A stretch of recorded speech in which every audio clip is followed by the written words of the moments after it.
And welcome on in, Pokemon Unite trainers. Welcome to Underdunk number 72. And we are back with some more Swiss action. I am Steel Agent Kyle, and with me, as always, the one, the only Husky Star. Hi, Husky. How are you today? Hi, I've got a little bit of a cold, so random sneezing and coughing may be in store for us this evening, but I'm still excited to be back for another Swiss underdog. I've liked the cheese puns. Let's keep them going. Let's keep them going, indeed. Well, we have 4 rounds of Swiss this evening, just as we have the last few times that we've gotten there. Let's talk about what we are in store. It's going to be best of 3s all evening. If you've been here for just our double elimination brackets, what we're doing differently here is everybody's going to have that opportunity to run 4 sets. So even if you lose your first 2 sets, your night is going to continue. So we want to make sure everybody gets as much practice as they want, and hopefully the competitions will be fierce. As far as format, like I said, best of 3 Swiss format. We only have one ban this evening. That's going to be Surfetch, just to kind of mirror the UCS experience, since it is going to be banned next week from our understanding. So we want to kind of mirror that. So even though it's been outside of that moratorium, Surfetch, unfortunately, on the chopping block. However, we do have a new item that has been added to the game, the Vanguard Bell. And Husky, have you had a chance to check out the Vanguard Bell? I haven't. I would say that I'm not able to buy it, but I haven't even tried. So, to be completely honest, I've seen it do pretty well. It's got some interesting mechanics to it, but hopefully they fix that weird thing in the system that doesn't let certain people buy it. But other than that, it seems to be pretty cool. I've seen a couple videos of some players playing it, a couple streams where people were trying it out. It seems pretty busted, honestly. Yeah, it really is. There are a lot of really strong Pokemon.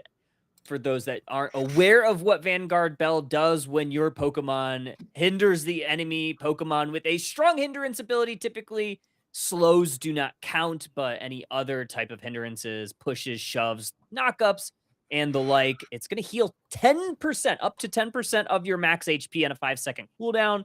So it is very, very powerful on a lot of those tankier Pokemon and Pokemon that just offer a lot of hindrances. But as we talk about that, we talk about the meta. Let's talk about our picks and bans. We'll start with our top picks of Underdunk 71 last week. And it's been pretty standard across the board. We saw a lot of certain Pokemon. Specifically, Vaporeon ended up being our most picked Pokemon. However, the win rate maybe not supporting that pick rate. Measly 47%. So losing more than it won. One of the more shocking ones to me, though, Husky, is Hoopa, 45% picked and a 70% win rate. Yeah, I mean, the Hoopa one's definitely interesting. Hoopa's just always good. It's always one of those supports that you can still pick regardless.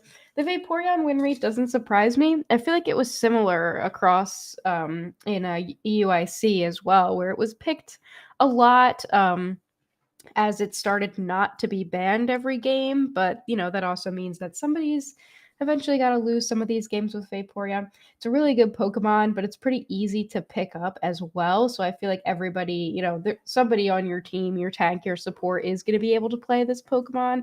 So it makes sense that it has such a high pick rate. It really does. And just some of those other Pokemon, yeah, Psyduck, 61% win rate, Mega Lucario, not super surprising there, very strong. Some of the more surprising ones to me are like this Blissey and the Eldegoss, kind of below 45%. Umbreon, a measly 27% win rate. So despite getting picked in a lot of games, a lot of these Pokemon, except for a few, have kind of been on that negative side. As we go Yeah, I into mean, our bans, let's talk about the yeah, I was bans just too. just gonna say, look at some of these bands. A lot of what we're seeing picked is those supporters or defenders that aren't being banned. So it makes sense to me that some of them have a lower win rate because most of these that are being banned are these mega Pokemon. A couple of really strong all rounders. Still seeing Meowth banned a little bit. I've heard that it's not very good, but yeah, this Blastoise being banned 94% of the time. Yeah, that makes a lot of sense. This thing is so dumb right now. I mean, we saw EUIC, we saw Bruv really take to Thea Sky, and showed everybody why Blastoise has been getting probably the highest encounter rate of the tournament. I didn't get a chance to see the exact final number breakdown for it, but definitely looked really good. And yeah, Husky just answered Captain Louise. It's going to be allowed today, so we'll see how it goes. Just a quick peek at our average game leaders from last week, and Oh, this that's will a be cool on shot. throughout the night. But yeah, very interesting stuff to see. Some of the averages across the board. Yeah, this is interesting. I don't really know if I have much to point out here, but it is a fun stat to see, some of these averages with the leaders up here for some of these players. It's cool. Yeah, I like seeing kind of some of the breakdown, some of the leaderboards. We'll show that throughout the evening, specifically during our intermissions. Those will stay up there. But the thing I want to bring up is going to be our map selection from Underdunk 71. 67.9% of the time Kyogre, nearly a quarter of the time Groudon, and a measly 7.6% still represented though was that Rayquaza. Yeah, somebody picked it, so Yeah. must be broken. Yeah, I'm liking the Kyogre. I think Kyogre just very, very much we're going to see a lot of it this evening. Mostly because it's still our ranked map of choice, so I wouldn't be super surprised if we're going to see a majority of Kyogre. However, we do have a little bit of information from our first round set, which will be starting very, very soon. It's going to be Wolves United and Ashen Ones, and we are going to see Groudon in our first map. So that is going to be a little bit different from our majority rules from Kyogre in our last week's episode of Underdunk. But as I said that, let's go ahead and get right into our first draft of the evening. All right, first draft. Yeah, so Underdunk doesn't have a global first map, correct? I'm not remembering that. I'm wrong, right? Yeah, it's going to be it's not a global first. It's a little bit different. So the lower seeded team has the option of side selection or map selection, and then the other team will get to choose the one that wasn't selected. So I believe from what I'm seeing is that I believe it's Ashen Ones that picked Groudon first, and then Wolves United selected the first pick side, is how I'm understanding. I think that's what we're going with. All right, so interesting here seeing Meowth still banned out, because I haven't seen it played at all. It wasn't touched at all at EUIC, so the fact that teams out here are still banning this Pokemon is definitely interesting. But as I was saying that, we do see the Mega Gyarados not banned, so immediately that's going to be first picked. Mega Gyarados, an incredibly powerful Pokemon. Not really super represented in the picks phase, but as we saw in those bans, in those top bans, very represented there. So getting to see it is going to be a little bit surprising. Now, Ashen One's going to counter that with that Miraidon along with that Crustle. So you're going to get that defensive core, the little crab, and then you have a little bit of range damage with that Miraidon. Yeah, Miraidon's still very strong attacker. Miraidon, Mewtwo, Y probably the best attackers in the game at the moment. This hasn't changed for quite a while. We've been kind of in this same meta for a little bit.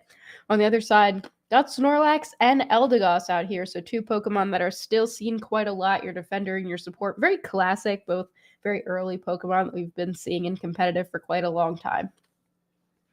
I like it. Like in the Eldegoss, I think it's really strong in this meta. We'll see how it kind of combats this heavy crowd control from the Suicune.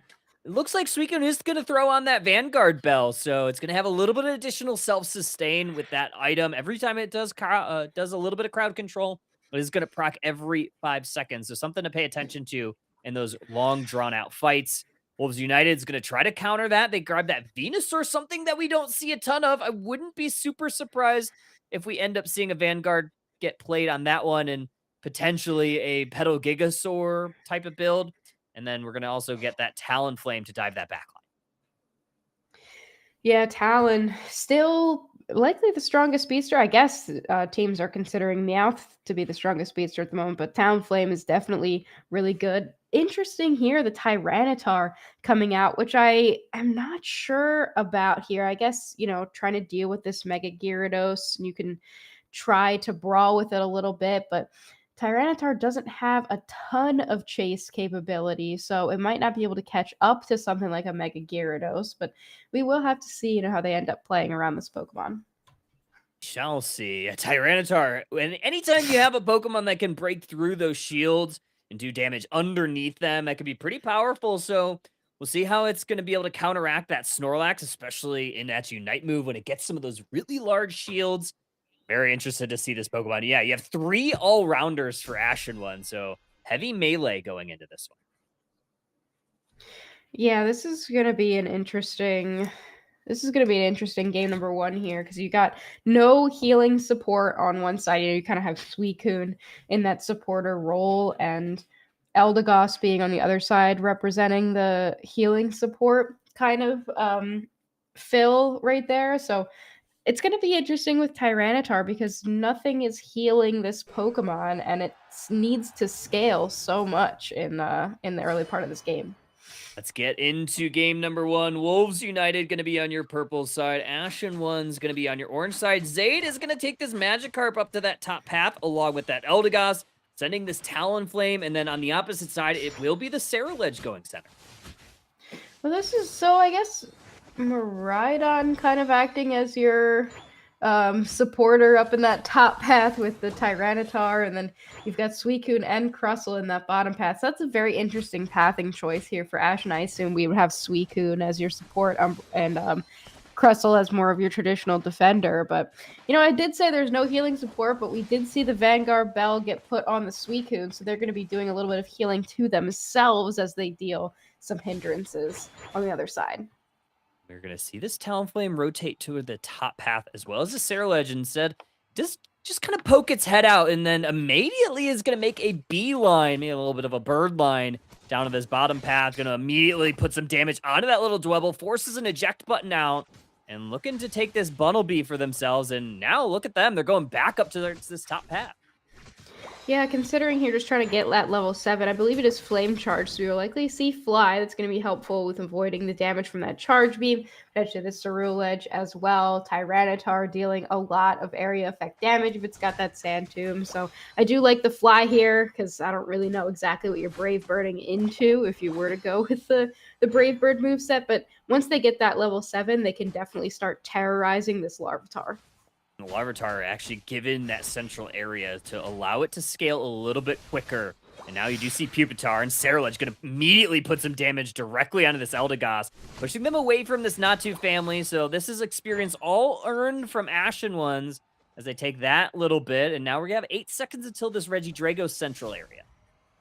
Yeah, Ceruledge is so strong, and it can just put so much pressure onto this path. Talonflame now is able to run in, try to grab that red buff away, and then it does end up taking it, but now it has to outrun this Ceruledge. Easily going to be able to do so. Really good play there from the Talonflame, especially because you remove the Ceruledge from the fight in the top path, and you let that Gyarados get online. Just trying to create some space there. There's that Charge Beam going to take out that Eldegoss, and now Regidrago getting worked on by both of these teams. That's going to get taken. Suicune going to be the one that takes that. Crustle going to try to separate them with a nice little X-Scissor there. Gyarados going to be the only one to fall during this fight. Nice little dash away from Plushin. You have a level 6 Larvitar, now Pupitar. Yeah, that's a really good play there for Ashen, especially because the Talonflame used their Fly a little bit too early. So you know that they're not going to be able to use it for the secure. You can really just throw everything at it in that moment. Suicune end up being the one to take it. You don't really think of Suicune as the one that does a lot of securing, but when you know that the Fly is off the table, it makes it a little bit easier. This little Fly there is going to connect on 2 members of Ashen Ones. And now we are going to get that Regiroulette up in the top path. Going to be these top laners just 1v1ing as Miraidon starts to make a path down towards this bottom path. Fly's going to connect on another pair. And now Talonflame's going to Flame Charge away. And Crustle going down. Another eject into the Fly. Suicune down. Another boosted auto is going to do the trick. And then a Flame Sweep just to separate away from this Miraidon. Able to secure that Regieleki. Wolves United gets that first objective off the board. Yeah, what a great play there from Wolves United. Just kind of everybody playing around that Talonflame's cooldowns. And that's kind of the name of the game, especially with a Pokemon like this that has long-ish cooldown on that fly. You have to make sure that you're playing around it. And the Snorlax, making sure they have their block up at the right time, letting the Talon jump in, get a couple KOs, avoid the basic attacks from the Miraidon with the Unite move. Very well played. Regieleki likely not going to walk in. Everybody from Ashen is down here. This might actually they might actually try to turn the tables here. Regieleki walks into that T1 goal zone, but Wolves United unable to press forward. Cerulege deep behind enemy lines, looking to take one down, but it's actually going to be Talonflame that takes down 2, and that's Miraidon down. Now Mega Gyarados is joining the fray, and they're going to go right into the front line, trying to take down the Cerulege, able to do exactly that. Another fly from the Talonflame, going to connect on Tyranitar. Not a lot of damage there as Gyarados now peels backwards towards this pseudo-legendary. Another fly is going to connect. Another flame sweep connects. Gyarados goes down, met by a heavy slam from Snorlax. Nice little block is going to separate T-Tar from the pack. And another fly is going to connect on T-Tar into the beam. That's a double KO for this Venusaur. Wow, what a scuffed fight, honestly, all the way. But the Tyranitar used the Unite move, got basically nothing. We saw the Gyarados use a Unite move, not able to land on the Cerulege for a little bit. They ended up getting a couple KOs there, but then we saw Revenant Rend as well hit absolutely nobody. Just everyone feel like they're just kind of feeling each other out still. And there's a fly that completely misses its mark. We're first day on the game. This is first game on for everybody. Yeah, haven't warmed up quite yet, but we are going to get into it. 4 members still pushing towards this top path. 4 Ashen ones as they start to make their moves towards this Eldegoss. Wolves United wisely holding their pad. They don't want to get caught out too far. Another X-Scissor is going to connect on that Eldegoss. Just as I say that Eldegoss might have gone too far. There's that Verdant Anger from the Venusaur into the beam, but T-Tar found the back line. Meteor's falling down from this Miraidon, trying to separate the pack. Another beam's going to connect, and Mega Gyarados has joined the fray. Miraidon goes down. T-Tar's trying to break through those shields. Gyarados able to go away, and another beam fly combo. Talonflame gets 2. There's that Revenant Rend that we were talking about. Eldegoss looking to go down. Cerulege picks them up. Wow, the Revenant Rend avoided by the fly. We also saw there the Phantom Force, again, avoided by the fly, just really playing well around those Talonflame move cooldowns. Doesn't really seem like Ashen can catch up to them.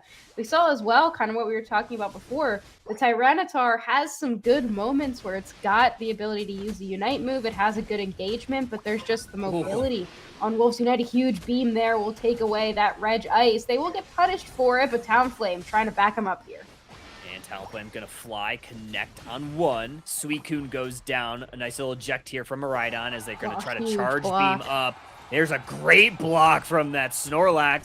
And now it's Ashen ones on the retreat. They're gonna get back towards their T1. Another fly from Talonflame. Now they're gonna go backwards. T-Tar looking to hunt them down. Dark Pulse unable to connect. Another charge beam. Yeah, they might have gotten caught there, but it's actually Talonflame with a great maneuver just to get escaping.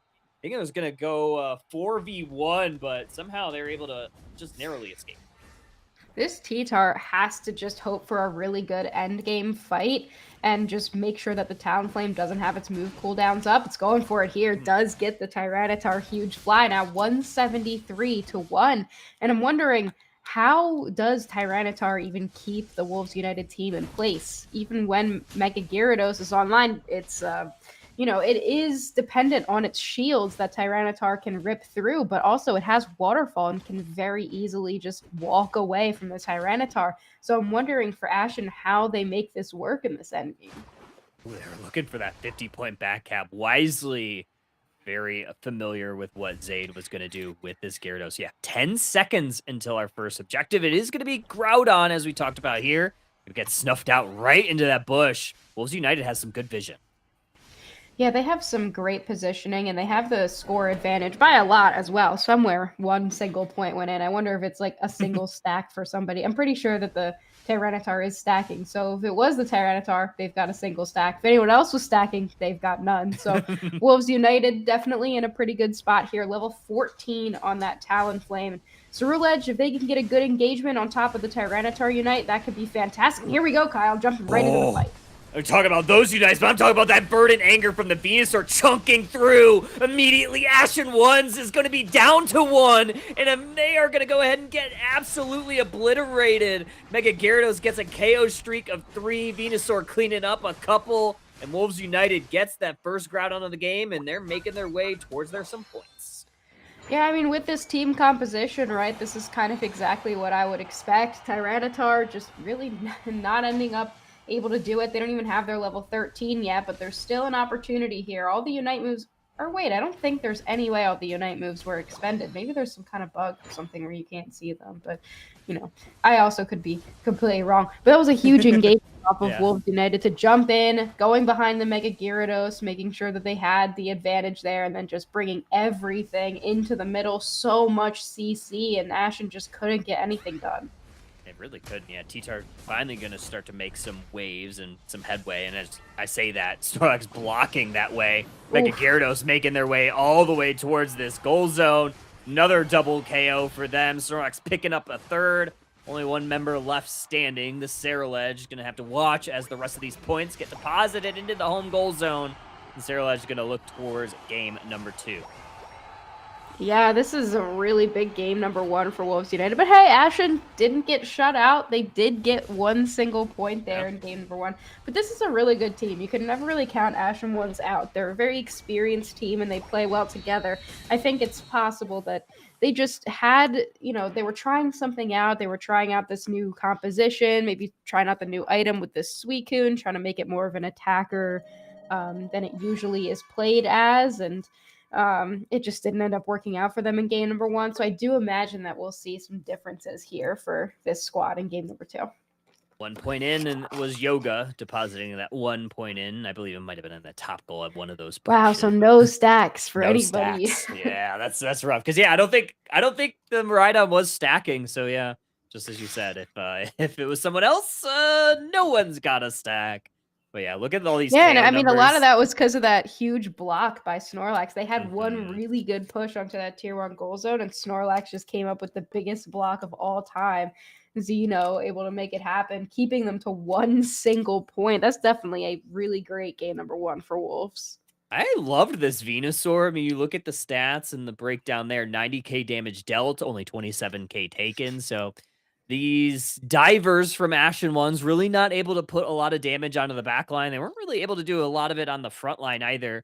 Obviously, Talonflame being very, very elusive, only taking 28k, even though they were that speedster. And every time it seemed like they were just right in the middle of every fight. Yeah, they were all over the place.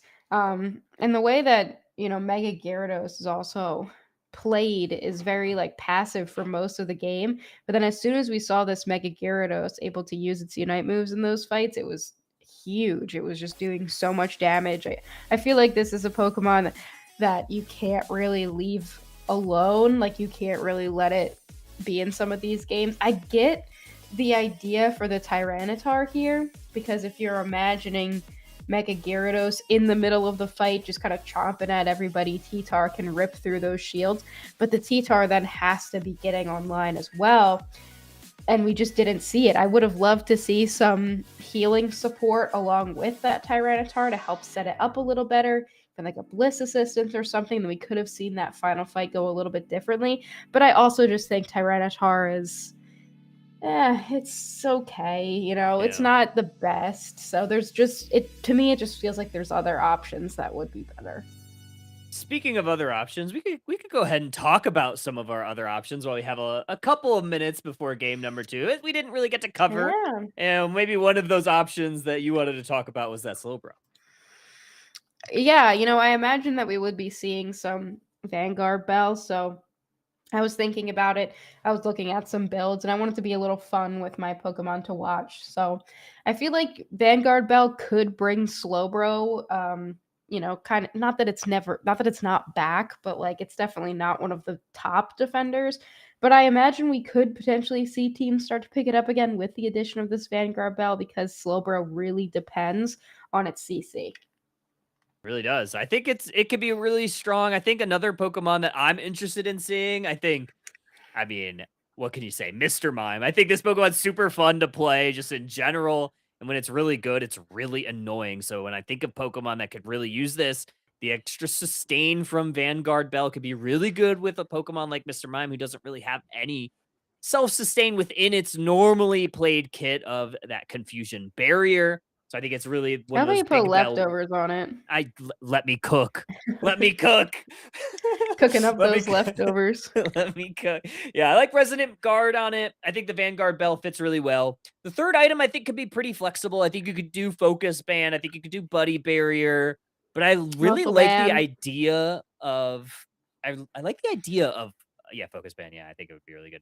I like the idea of leftovers because of the way that you would try to play this Mr. Mime, and that is yeah, Ash's dad. Ash's dad, Mr. Crime and Christian. I think you want to be annoying with this Pokemon. You want to stay on the enemy side of the map, and you want to try to not go back to base and just keep vision for your team.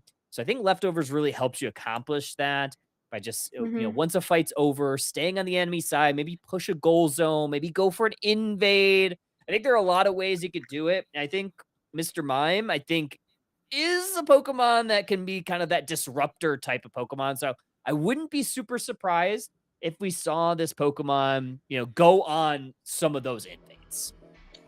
Yeah, I mean, those are some options for Ashen to consider as well.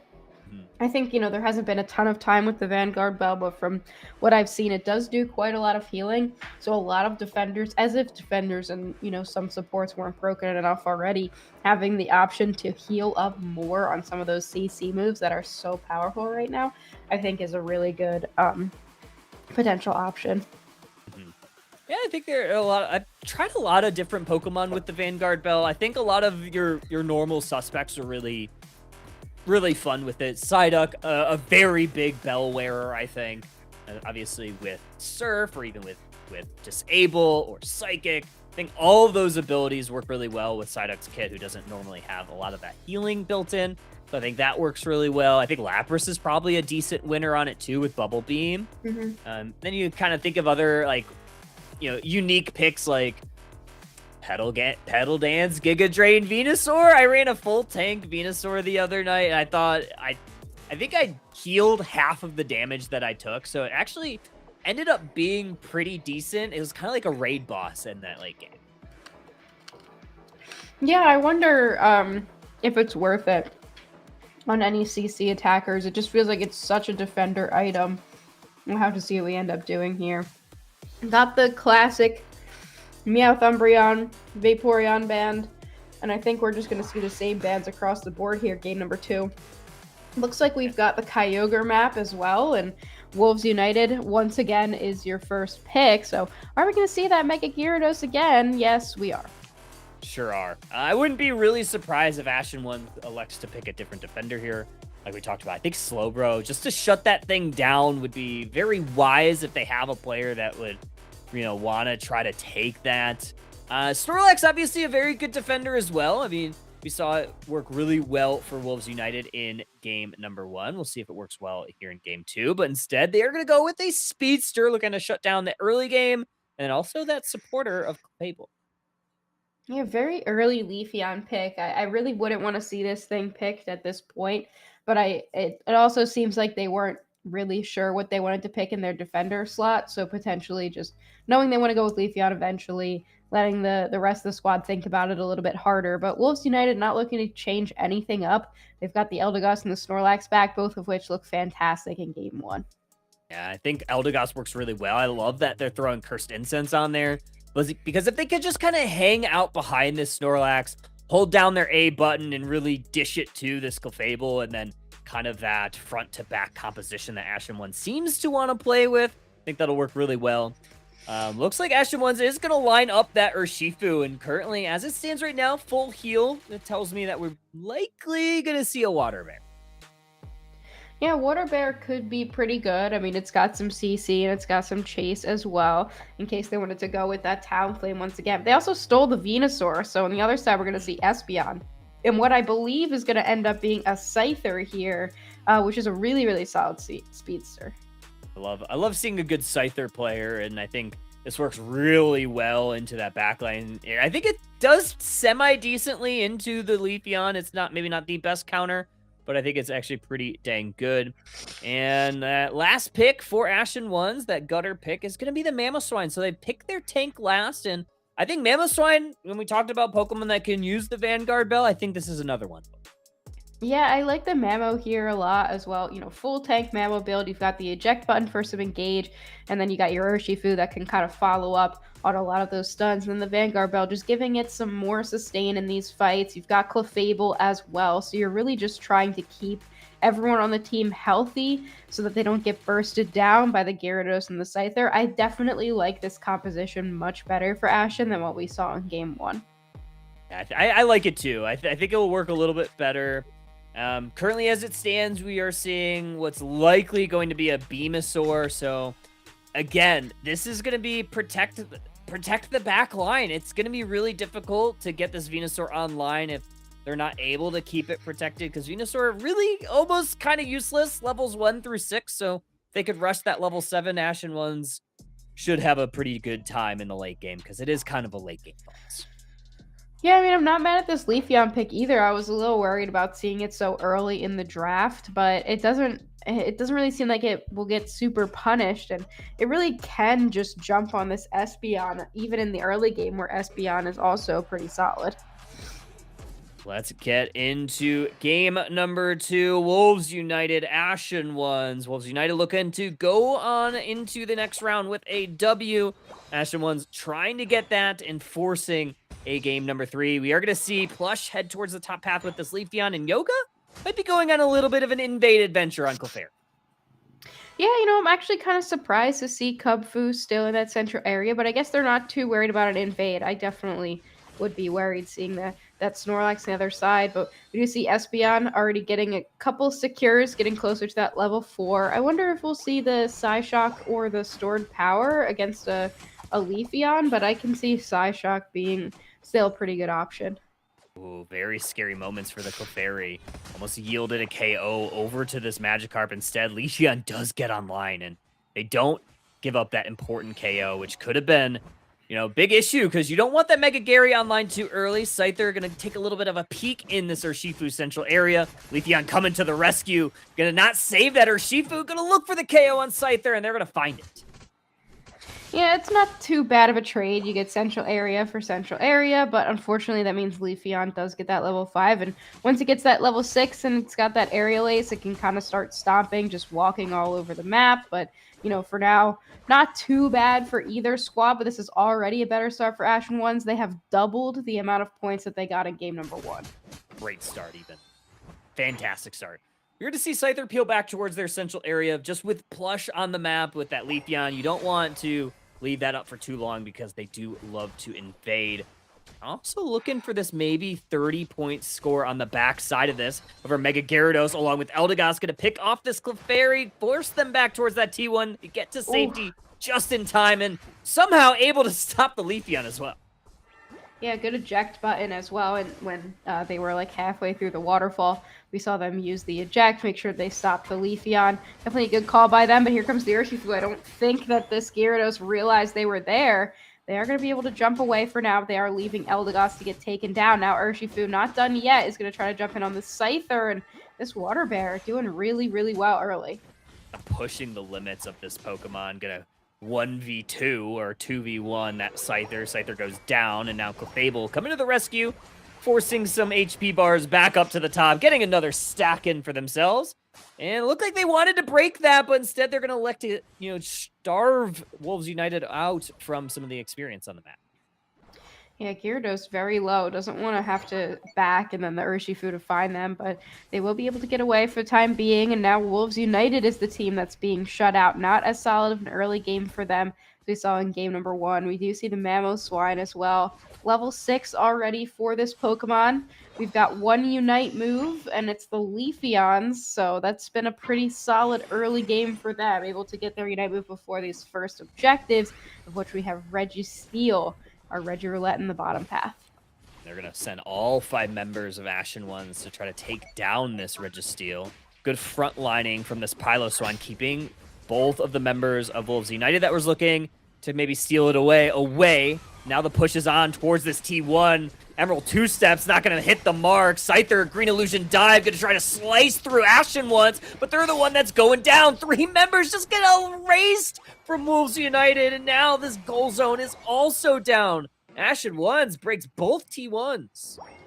Yeah, I mean, they were in the Clefable as well. It's just dunking in an extra 15 points in their way. But, you know, you have Gyarados up in the top path, focusing on the Regieleki by themselves, making sure that they can scale up, which is kind of the way you have to play this Pokemon. Usually, this Pokemon isn't seen in team fights until the later half of the game, so going 4v5 already, Ashen gets the Registeel and then starts to push. You're at a huge disadvantage, even if you are on your own side. They're going to just hover that Altaria family in the central area, take that all for themselves. Now going to move their tempo up towards this top path. Gyarados and Eldegoss see the writing on the wall for members of Ashen Ones. Going to maybe slow down this fight a little bit, or Shifu dishing out some blows over to Ashen Ones. Gyarados goes underneath the water. Mega Evolves, going to try to dash away. Another Emerald two-step, though, is going to make them dash back to the Pokemon Center, and Ashen Ones gets another W in these team fights. However, Wolves United gets a nice 70 consolation prize in that bottom path. Yeah, I mean, Leafeon still almost went down there, but oh, look at this. Ashen just going to keep pushing. Nobody is up in that top path. They get a huge amount of points there. Might get punished for it. No! Urshifu will take down the Gyarados easily. It takes down the Scyther as well with their Unite move. Full push here for Ashen onto the tier 2. Yeah, and they're going to get even more points in. Hyro very low on this Venusaur. Eventually going to perish towards that Snorlax. Nice little block there, pushing Mamoswine into the wall. Or Shifu, level 12, going to try to take on this level 10 Gyarados. Going to be able to dash away just in time. Scyther looking to go for him, but a good peel from Leafeon. Is Leafeon going to take out the Scyther? They do. However, they're going to pay for it with the KO as Gyarados takes down Leafeon in revenge.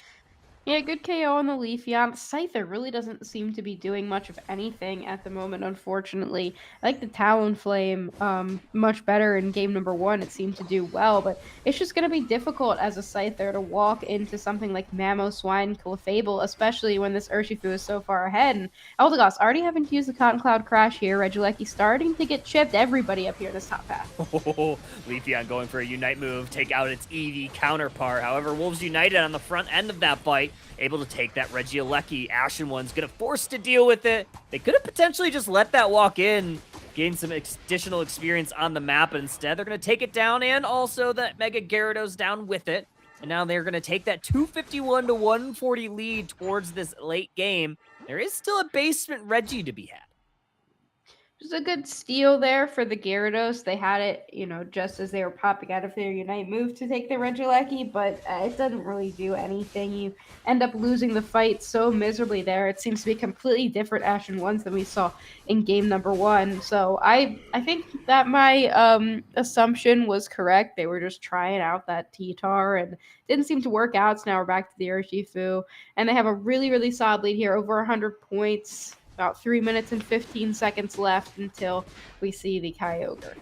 And the Snorlax is doing double time trying to defend away from this Urshifu. Now this fight's going to go in towards the central area. Urshifu, I believe, just used their Unite move just to take out that lonely Eldegoss, unfortunate for Wolves United. Now Scyther getting peeled over. Going to have to retreat back into their central area because Clef and Mamoswine were looking to brawl them out. And now we're kind of getting closer to Kyogre time. 100-point plus lead here for Ashen. Yeah, they're doing really good. Both teams now hovering around the center. It's probably not the time to use some Unite moves. No objectives are on the map, so both teams just kind of feeling each other out, making sure that they have the vision they need. And, you know, Snorlax standing around in that central area, Clefable healing everybody up. It's just Clefable is so powerful. Actually, Moon just got rid of what I can see on my screen. Just letting it for... All right, there we go. Yeah, so 2 minutes, 15 seconds already. Ashen has control of this central area. Wolves United is going to have a huge engagement here in this fight if they're going to want to take this game. Ashen One's just playing around this Clefable, staying healthy with their HP bars. Kyogre joining the fight. Urshifu getting caught in a Unite move from that Espeon. We're going to start to use some Unite moves for Wolves United. There we go with that Verdant Anger, but no Pokemon has fallen just yet. Now Ashen Ones loses their Urshifu and the Mamoswine. Scyther slicing through them. Mega Gyarados getting into the party, and 3 members are down. Clefable rolls a fly with their Wonder Rush, and they're going to heal up this Leafeon on the T1. Meanwhile, Wolves United going to take towards this Kyogre. It's already at half. I don't think Ashen Ones is going to be able to walk in. They're going to go ahead and take it full off the map. Wow, what a fight there for Wolves United. You know, you really thought you see Ashen taking control of every single fight all game. You do have Mamoswine trying to defend this tier 1, but that's 4 members of Wolves United pushing in. They're still behind, though, right now, Kyle. They have to get at least another 100 points in, and I'm not sure if they realize how close this game is right now. 11 points differentiate these two squads. They're going to have time for one more push, but it seems like they want to do it all as a singular unit. They're going to start making their way towards this T1 on the bottom side. Mega Gyarados lagging a little bit behind, trying to defend their own goal zone. Scyther going to snuff out this Clefable, immediately sent back to the Pokemon Center. Leafeon also grabbing some valuable vision. Mega Gyarados still lagging behind, not ready to go in just yet. Venusaur hovering in this tall grass, looking for a Solar Beam angle. They don't have their Unite move. Nice little Sludge Bomb there. Gonna separate that Snorlax, but that's a full HP bar, and Ashen One's gonna have to retreat backwards. Oh, there it is. 42 points will go in for Wolves United there with 19 seconds left. I don't know if Ashen's going to be able to get to the other side in time. That's another member down there. Venusaur drops, but Espeon drops on the other side. No one from Ashen's trying to get to the opposite side, though, so it's not going to have enough time. Even the Leafeon trying to run over there. They don't have a goal getter. Not going to be able to do it. Another 100 points will go in, and Wolves United is going to take this series 2-0. Yeah, great final fight there for Wolves United. And also just understanding their win conditions of, we still need to get points, but we cannot give up any shields because they were down. So very wise decisions there in that final minute and a half. 382, 251 going to be your final here in game 2. And Wolves United taking that set pretty easily, I'd say. Yeah, the second game definitely was in the hands of Ashen Ones. Look at the KO numbers, the 13 KOs on that Urshifu, but just another fantastic end game from Zayd, especially on this Mega Gyarados. 97,000 damage, really able to bring it out in that final fight. And sometimes the final fight is the fight that matters. Yeah, Ashen Ones looked very good in that game, and yeah, just kind of unfortunate. Unfortunately, kind of let that Mega Gyarados stay alive. You didn't really have a whole lot of tools to take it down, and I think you talked about it early on in that game where Gyarados wasn't very frequently present during that early game. It took them a while to get online. They were taking objectives by themselves on the opposite side of the map, but when they joined the fights, they really packed a punch. Yeah, absolutely. I mean, that once that Gyarados kind of gets online, then it is over in a lot of ways. The Leafeon looks, really good, but they just didn't get the engagement that they needed at the end there. And I don't think that Ashen was ready for what Wolves United was bringing to that fight. But yeah, great set for Wolves United. Both teams still going to have some sets ahead of them, though. So we'll see who ends up coming out on top later in the night. We shall. Well, let's go ahead and get on to a break. We are going to try to look for a game 3. So we'll try to get that set up if there are any available. So before that, so just as everybody knows, this is a Swiss bracket. So if we can get a game 3 in the same round, we will absolutely try to do exactly that. True. So I'm going to take a picture of Moon. Oh. Moon, where she's sitting right now. She's just blocking Well, you. she knows I'm like a little bit sick, so she always spends more time with me if she knows that I'm not feeling that great. But Moon, we've got some Unite to play. Some Unite to cast. It's her favorite game. I believe it. Well, don't go too far, trainers. We're going to try to take a quick break, get a game 3 set up. If not, we'll go straight into round number 2. So grab a drink, grab a snack. We will be back.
And welcome back, trainers. Underdunk 72, and we are going into round 2. Oh, Miss She hates Moon. it.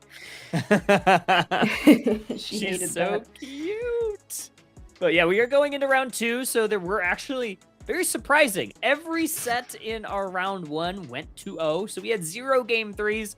So we're going to jump right into our round number 2, and we're going to see Bad Bunnies and CC Yellow in our round 2 matchup. Yeah, this is gonna be fun. CC Yellow and Bad Bunnies. Who's on these teams? So Bad Security Bunnies, and Solar Yep. is Bad Bunnies. Yeah, okay. This should be an interesting one. Yeah, and then on the opposite side, I believe CC Umbreon's Yellow is team? like, yeah, Umbreons and Chunti, and I believe I thought I saw Charles on there, who used to be on Growth. So there's a few players on that team. So I think this is actually going to be probably a pretty competitive match if I am guessing, and maybe I'm guessing correctly. We'll see. Yeah, this should be a fun one. I'm interested to see like what the teams end up picking up because, when we get a new item, it means that we get, teams looking to try some stuff out, see if anything sticks. And I would love to see some of our Pokemon to watch or Pokemon that we wanted to see. Maybe these teams be the ones to bring it out. So far, bans unsurprising. Not at all, yeah. Umbreon and Mega Charizard getting banned, and I think it might have been Umbreons that banned the Umbreon. I love that. Well, actually, it was Genma Sage, but maybe it was a target ban on their own player. Maybe they just didn't want to pick it first, so just take it out of the game entirely. Double Mega bans on the side of Bad Bunny. Make it a 3-for-3 combo. All 3 Megas in the ban slot there. Charizard Y, Lucario, and Gyarados. Yeah, I may as well just take all of them out, but it does mean Blastoise on the table, and we're going to see that one get picked up right away. It's already got the bell on it, and I've seen that it does pretty well with it. So now Bad Bunnies, considering an Alchemy pick, not bad. Also considering various tanks, I wouldn't mind seeing a Trevenant. It looks pretty good with the Vanguard Bell as well, just because that's so much CC. We are going to see Cerule Edge locked in, another one that's really solid, and we are going to see Crustle be picked up. Yeah, we haven't really seen a ton of it. I thought that we might see some Trevenant. I think, like you said, it's a very good suitor for the Vanguard Bell. But we haven't seen it just yet. Something we are going to see, though, is going to be this Wigglytuff with the Vanguard Bell. I love this. I think Wigglytuff is very underutilized, so I'm excited to see it here. I wonder if it's going to be rollout then.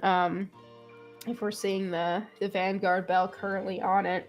I wouldn't mind seeing the rollout Wiggly. It's going to be, an interesting call. But Mimikyu as well, another pick that we commonly see. It's one of those that always skates through in the bans, but it's still always a really solid pick. And very solid pick. And Teleon's going to have its work cut out for them, trying to dodge this Talonflame, even maybe the Zacian Mimikyu to a little bit of a lesser extent. We'll see if they are going to go with the Liquidation build. I think Liquidation probably goes pretty well here, especially in the high mobility. But you also have to worry about if you lock on with that Talonflame, they could always take the Disguise and negate all that damage. Security on that last pick, though, locking in the Scyther. Yeah. Scyther into this comp, I don't know. We'll have to see how far ahead they end up getting, especially in that early game. But with the help of Liquidation, you lock onto something like a Zacian, have the Scyther come in, follow up. It could be really powerful. I think that this comp requires a lot of really cohesive teamwork, which, knowing the players on this squad, I'm sure that's not too much of a concern for them. Not really, yeah. I'm really excited to see more Cerule Edge. I think this Pokemon, after getting that round of buffs over that last patch, I think we're starting to see its true potential. I think it's definitely one of the better all-rounders. I'm surprised, though, Husky, that we haven't seen any Garchomp in these first couple games. Yeah, we saw a lot of Garchomp come out in EUIC. It's possible that teams are just kind of sick of it, but, it's also possible that we have so many things that are really strong right now, and Garchomp just doesn't really fit into what a lot of teams are trying to do at the moment. Let's take a look at game number 1 of our Swiss round 2. CC Yellow going to be on your purple side. Bad Bunnies going to be on your orange side. We're going to see the Zacian head to the top path. Mimikyu is going to be that central area Pokemon for them. On the opposite side, Scyther going to be the central area Pokemon for Bad Bunnies. You know, I'm excited to see what this Wigglytuff ends up doing because it did have the bell on it. So I'm interested to see if we're going to see a rollout on that Pokemon. And then in the bottom path, you've got the Squirtle as well. The Pokemon that's always banned out somehow skates through in this game. Very early KO on the top path for the Zacian. Very early. And that's kind of the struggle that you see with that Charcadet early on. Going to be able to get bullied by that Zacian along with this Wigglytuff, who's also very just annoying to deal with early on, especially with that cute charm. You have to really be careful if you're Bad Bunnies. No way. Yeah, coming up now, looking for a secure. I believe they got it too. Just walks up, a little bit of a slap, and then walks away. Not quite level 4, but there it is now. So we're going to see what they end up going with here. And here comes the Mimikyu, which I believe I saw a Shadow Claw there on that Pokemon. So already having a pretty good start for CC Yellow. Mimikyu gonna hover around this tall grass. It's gonna be 3v3 up here. Blissey gonna come 2, but it's gonna be this sleep that is putting in all the heavy lifting for CC Yellow. 2 Pokemon put to sleep, back into the Pokemon Center. Now gonna look for this Scyther. Put to sleep, put to bed. They're gonna go ahead and score a ton of points. Actually only gonna deposit 20 in there. Gonna allow this Wigglytuff to stay forward on the map. Yeah, Scyther quite EBCB and Wigglytuff without, with Sing, with Rollout, with whatever it does, it is quite annoying. So it is just going to walk right into that central area. Scyther now trying to put it to bed, and it does. Mimikyu gets caught by a Rock Tomb there, and they will go down as well. And suddenly, CC Yellow, the team to overextend here. Great choice, too, for Blissey to go Safeguard, just to try to disrupt a lot of that CC that CC Yellow is trying to put through. Chimmy going to look for a nice little 2-point cap there on this Talonflame, able to accomplish that mission. And it's going to be Charcadet still searching for that level 5. Hasn't been able to get it. Security, though, able to secure that Regidrago for Bad Bunnies. Yeah, Scyther now level 7 here in this top path and trying to find a way in. Ceruledge, though, only level 5, looking to get some levels. Wigglytuff not going to be able to get out. I think, Ceruledge with the wound passive, it's pretty good against Wigglytuff. It's always going to be doing pretty consistent damage if it can hit it. So even if the Wigglytuff's walking away, it's still taking some burn damage. Go for these 720 birds. Chimmy gonna get that evolution online, so Talonflame has hit the map. Play rough directly onto that Ceruledge. Zacian, along with Mimikyu, slicing through them. And now the 4v3 is on in this top path. Zacian gonna have to dash away, but you can't dash away from those sure hits from the Inteleon. And now the push is still on for CC Yellow. 7 points in from Wigglytuff. Mimikyu pushing forward on that play rough onto the Blissey. Now going to attach to that Inteleon. Nice little liquidation to try to get that Wigglytuff low, but this goal zone's still staying up, but CC Yellow gets exactly what they needed. Wow, the Inteleon just walking forward on every member of CC Yellow, and no one's even trying to go after them. It's just an attacker. I'm surprised that it's been able to just walk up and do so much damage. Talonflame will be able to secure that Registea with the fly, but still, liquidations are coming out. Blissey will go down. This could be an opportunity for CC Yellow. They will be able to break this goal zone. Not the best overcap, but not a bad one either. Not bad. They're going to now go for the invade in the central area of Bad Bunnies, and Bad Bunny's just going to try to pick up the pieces of the leftover crumbs that CC Yellow is leaving. Nice little slice there. Going to try to go for this blue buff. Now going to go on to that Blissey Zacian with a great follow-up. They're going to try to go for this T2. And Bad Bunny's able to get to security, but getting sliced down by that Unite move from Zacian. Is that Scyther. Nice little peel there from Crustle, and they're going to send that dog to the pound. Sounds like these teams just inting back and forth, honestly. But meanwhile, for CC Yellow, this Blastoise has been down in the bottom path, getting some levels. They are level 8, just a bit away from that powerful Hydro Typhoon that makes this thing even more bannable, and somehow it's still ending up in this game. But Regieleki has been sitting down here all by its lonesome. Teams now starting to rip this apart.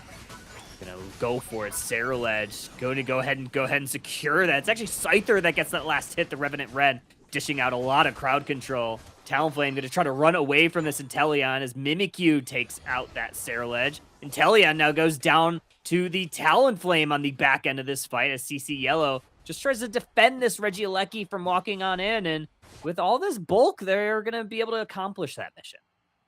I watched the Inteleon walk towards the Talonflame, and I was like, what are we doing right now? Like, that's a Talonflame. You can't walk into the tall grass when there's a Talonflame around. And yeah, indeed, they absolutely got punished. I think anybody could have predicted that one, but still, Inteleon now hitting that level 10 mark with CC Yellow. Definitely the team that's ahead, even though Bad Bunnies has had some good fights. 128 to 14 with CC Yellow currently leading with 2 level 11 Pokemon. They're going to look for this top Regiroulette. It is a Regirock. Going to throw some rocks directly at that Blissey. It's already down to half. Looking for a secure Inteleon's going to hit a nice little liquidation. Getting separated. Scyther into the Revenant Rend. It's going to get secured by Bad Bunnies. They're now going to push on forward. However, a great counter punch by this Mimikyu as they picked up a double KO. Making a 3-piece combo. Going to Shadow Sneak onto the Scyther. Are they going to take that portal? They sure do. Green Illusion die. They flip the Uno reverse card. They take out 3. Ooh, what a clean 3-piece there for security, taking them out. Finally going to get a couple points in him in the bottom path. CC Yellow trying to dive this tier 1 goal zone. It's only had a couple points scored on it so far, but it looks like at least for now they're going to be chased out by this Inteleon. He comes down flame with a big fly into the flame sweep. They'll grab 1. Just the Crustle, though, who does have a Unite move to spare, Kyle. They're going to Unite move. Now going to force to use that eject button. Gonna get surfed into the wall, met with a fly, reverse it with an X scissor into the Rock Tomb. Wow. Talonflame goes down. Another surf from the Blastoise gonna push this Crustle to the brink. Liquidation into the Hydro Typhoon. Blastoise meets them, tries to surf away, met by a brick wall. Scyther on the top side is able to score a nice little 50 bomber. And now they're going to make their work on towards this Regieleki. Bad Bunny's going to try to separate CC Yellow from getting in. Shadow Sneak's going to connect onto the Blissey. Are they going to take that second instance of it? Doesn't look like it. Unite move from the Inteleon. Going to try to take this Regieleki. Looking for a secure Inteleon. Gets it with a boosted auto. Play rough onto the Blissey, but they get taken down by the Inteleon. Bad Bunnies gets a good objective. This is quite a back and forth game right here. We see the Wigglytuff coming in, sleeps on top of 2, and here comes the Blastoise trying to push away this Regieleki. Now Crustle, huge X-Scissor there to make sure that the Inteleon can get out, so they're not down just yet, but in the backside, the Talonflame does end up taking down the Cerule Ledge, but Zacian on the other side goes down to the Inteleon. This is just so back and forth right now, but in the end, it looks like Bad Bunny's not going to be able to get this Regieleki into the goal zone, but Inteleon's still going to throw some more liquidation pellets down on the squad. Yeah, why not? Yeah, this Crustle's playing out of their mind. That peel for the Inteleon was just so ridiculous. Picture perfect. Not only that, but then Inteleon on their second life was able to take out that Zacian after hitting a nice little acrobatics. But Kyogre entering the fray in our game number 1. Pit position kind of split here. Both sides very patient to play. We don't quite have the Unite move back on the Inteleon, so they're going to be getting a couple more bits of experience. Now they do have it, so 5 Unite moves on CC Yellow, and we're just missing the Crustle's Unite move currently. So Bad Bunny is potentially looking to hold off just a little bit longer, but this is going to be really a brawl of the Unite moves here. Great back cap here from this Talonflame, increases the score lead for CC Yellow, but Bad Bunnies looks like they're going to jump in, Kyle. Yeah, rips on. Talonflame hits the Flame Sweep, but it's a little bit early, and Inteleon is able to get it. CC Yellow falling down like dominoes. Bad Bunnies moving towards the goals. Talonflame looking for a score on the backside. I'm not sure how much points they have in pocket, but it doesn't look like it's going to be enough. Bad Bunnies gonna deposit all of their Aeos energy in. 404, 250 with a minute to play.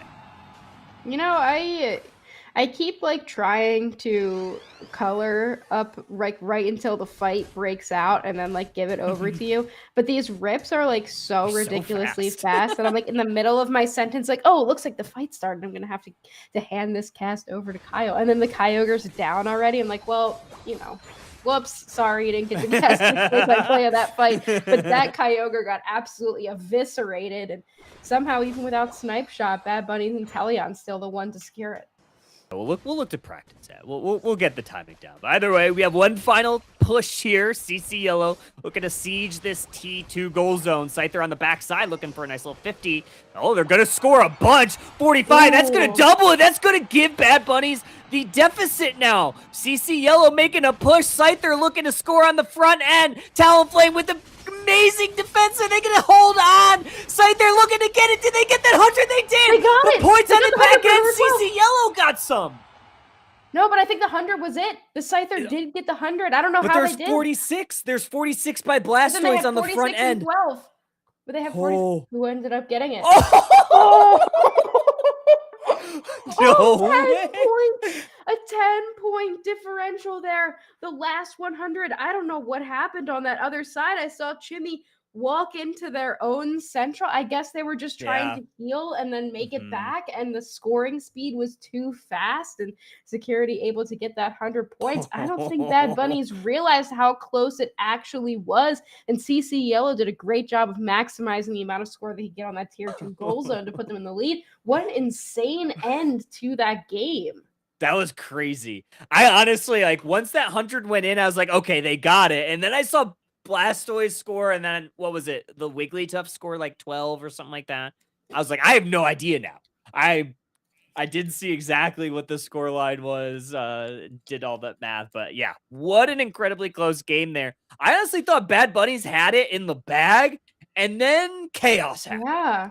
From downtown. Yeah, I thought the Bad Buddies for sure had that taken care of there after they got the Kyogre, it seemed like. But they had an opportunity. It was weird. I don't know if you caught it. They had an opportunity to throw another 100 in with Blissey, and they just didn't.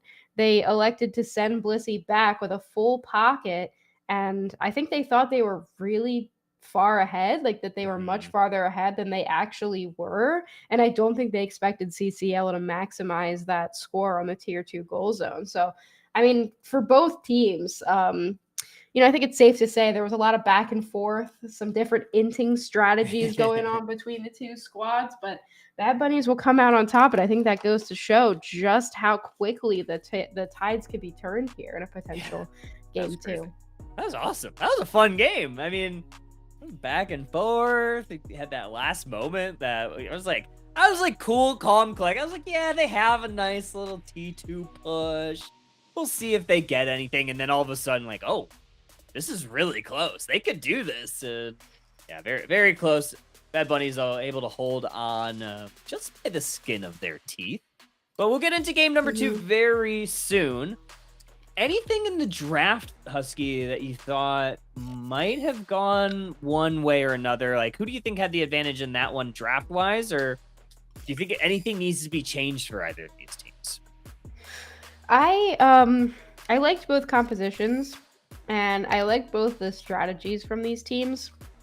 I think both of them really wanted to be in team fights, and honestly, I didn't love the Scyther for much of that game, but then it really kind of started popping off about mid-game into that late game and looked really good. So it's kind of hard to say. Obviously, the team with the Blastoise, I feel like is always going to be the team I'm expecting to win, but that's not what we saw here in game number 1. So I wonder what teams are going to be looking to change up, if anything, going into the second game. Yeah, we'll see. I think in game or our set 1, we saw the exact same band, so we'll see if the bands are going to stay the same or if they'll differ at all. We do have a little bit of information about what we're going to see here in game number 2. CC Yellow going to maintain on that first side, or that first pick side, that since they were the losing team. That was their option. They chose. They wanted pick, our side selection first. And it looks like Bad Bunnies are going to choose the Kyogre map. So we're going to be pretty much same situation as game number 1. Okay, yeah. So I wonder then if we will see the bands being changed up a little bit. We saw the bands allotted to all 3 megas from Bad Bunnies in game 1. I wonder if that's gonna change, and they are gonna want to ban out that Blastoise. They're gonna want to try to get it by not banning some of the other megas. I'm not really sure how this ends up going. I feel like both teams got to be pretty proud of how that game ended up turning out comp wise.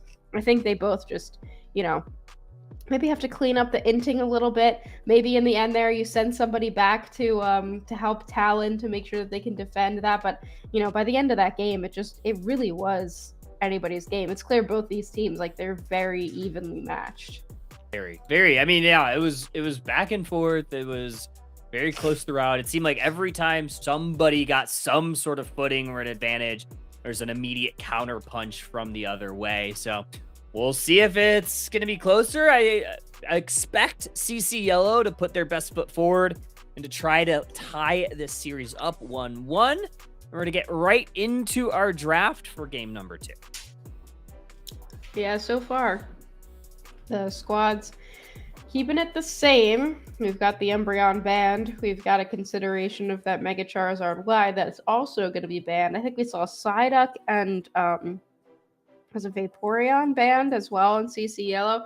Doesn't seem like either team looking to switch anything up in terms of the bans. And nothing just yet. We'll see if we get all 3 Megas that we had last game. CC Yellow, though, actually lining up this Scyther/Scissor ban. Scissor ban obviously will also ban Scyther since they are the same license, likely to target security from being able to take that Pokemon, because they definitely was probably the hardest thing for them to deal with. Yeah, so that does mean that they're going to be able to get the Blastoise back if they so choose, and I feel like why wouldn't you pick Blastoise first? If it's on the table, I mean, why wouldn't you? And there it is. They do lock it in. Vaporeon is an option here for Bad Bunnies. They are going to consider it. I would like to see that Blissey again. Obviously, Blissey still just absolutely ridiculous. I wonder if teams are just bored of it and they just haven't been picking it as much as it deserves. But yeah, Blissey is still insane. Let's see, very good into those very heavy carry Pokemon, but they are going to peel off of the Blissey for the time being. Gonna take that top lane presence of the Cerulege and attach this Vaporeon on it. So I think actually this is, the first time we're seeing Vaporeon this evening. It was banned in game number 1. Right now we don't see a Vanguard Bell on this Pokemon. I would be very surprised if we don't have that. I think that's a fantastic item for this Pokemon. Yeah, I think either moveset could use a Vanguard Bell pretty well. I guess depending on what CC Yellow puts, you could potentially drop the Buddy Barrier, but yeah, I don't know. They might be considering it. It's still a very new item. Hard to tell exactly how it's beneficial for every single Pokemon that does CC at this point, but we do see the Blissey coming back, so I do love that.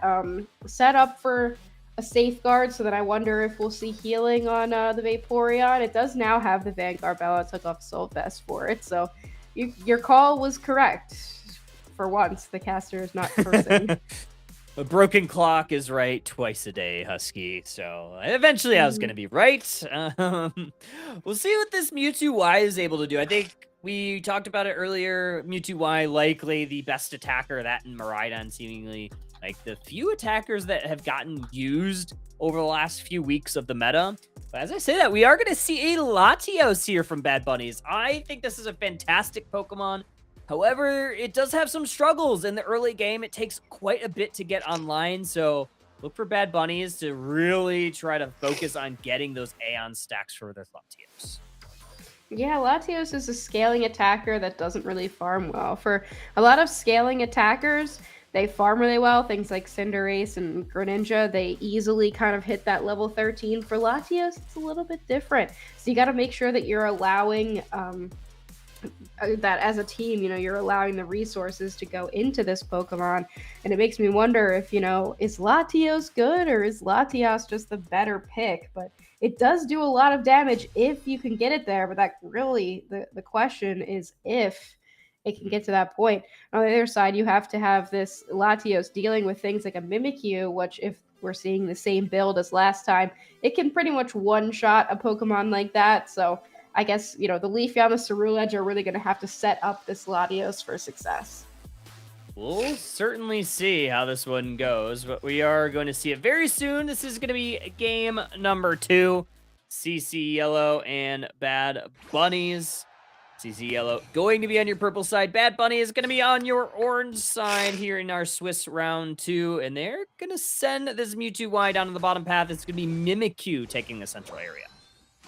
Yeah, that's not surprising. I mean, there's only one option for central area, honestly. Yeah. Mewtwo Y farms so horribly. But when you see Cerulege heading up to this top path, trying to prevent this Magikarp from getting online, But with a Wigglytuff, that could be a little bit more difficult for them because of that cute charm plus the Sing that it will inevitably end up getting. This bottom path, though, just Vaporeon dealing with these two in the bottom, while Leafeon looks like they took half of that center area. Yeah, gonna try to get this Latios online a little bit quicker, and Leafeon is gonna go immediately towards this Magikarp, unsuspecting. And then you're gonna go immediately in, and a nice little Razor Leaf is gonna send them scrambling back to that T1 goal zone. Mimikyu joining the fray up here. We were gonna have a 4-member push here for Bad Bunnies. Nice little Shadow Claw is gonna push this Chansey to use their X speed and kind of go back towards that T1. Yeah, I mean, I don't really know when you're Bad Bunnies what you can actually do here. You don't have level 5 from the Latios, so it's still just kind of, doing whatever it can. 4v3 up here, though. We will see the Magikarp go down, and we do see an evolution somewhere it happened. Oh, the Blissey, evolved into a Blissey there, but they're going to get punished for a big Shadow Claw on top of the Latios, and that's exactly what you got to watch out for. Man, very unfortunate, though, CCL not having their Magikarp there, so unable to hit that effort gauge spike to get it evolved into that Mega Gyarados. However, they are going to continue pushing on in. Sing is going to go onto this Blissey, but a nice cleanse with that Safeguard. And now they're going to steal away some of this experience away from Bad Bunnies, and this Magikarp is going to be at a Gyarados very soon. Yeah, it's almost there. It's going to evolve pretty quickly here. And in the bottom path, CCL seems to be doing a pretty good job as well. Latios is going to start being able to stack up a little bit, but I don't really know what it can do, honestly. You've got Mewtwo Y doing so much damage with those basic attacks. And here comes Leafeon. They're going to try to help. Great job from Latios for keeping them there, but will they be able to punish? Yes, they will. Leafeon gets 1 and 2, a double KO streak there for security. And they're going to get some more stacks in for this Latios. Gets Shadow Tag met with Doom by this Mimikyu. Immediately sent back to the Pokemon Center. Wigglytuff going to try to frontline with some Sings. And Mimikyu is not really able to enter in. They were damaged very heavily. Going to hit that Shadow Tag. Go on to the Leafeon. Leafeon hits that Emerald 2-step, and Mewtwo Y is able to close out that KO. So, again, in this game number 2, we're going to have in this back-and-forth punch pattern.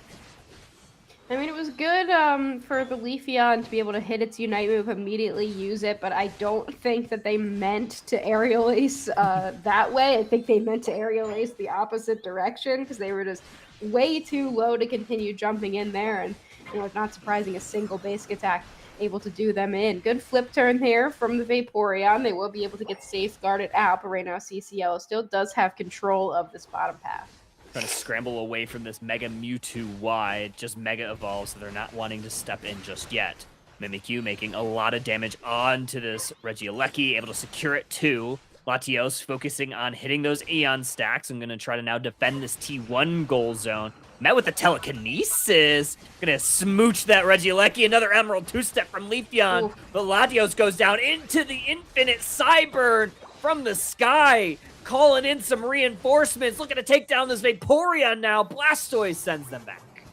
Yeah, perfectly timed Infinite Cyburn as well. As soon as the Leafeon came out of the Play With Me Unite move, it was immediately slashed in half by that Infinite Cyburn. So great timing there from them. CCL once again having a really good early game, and Bad Bunny's going to have to start getting those scaling Pokemon up to scale with what CCL is bringing right now.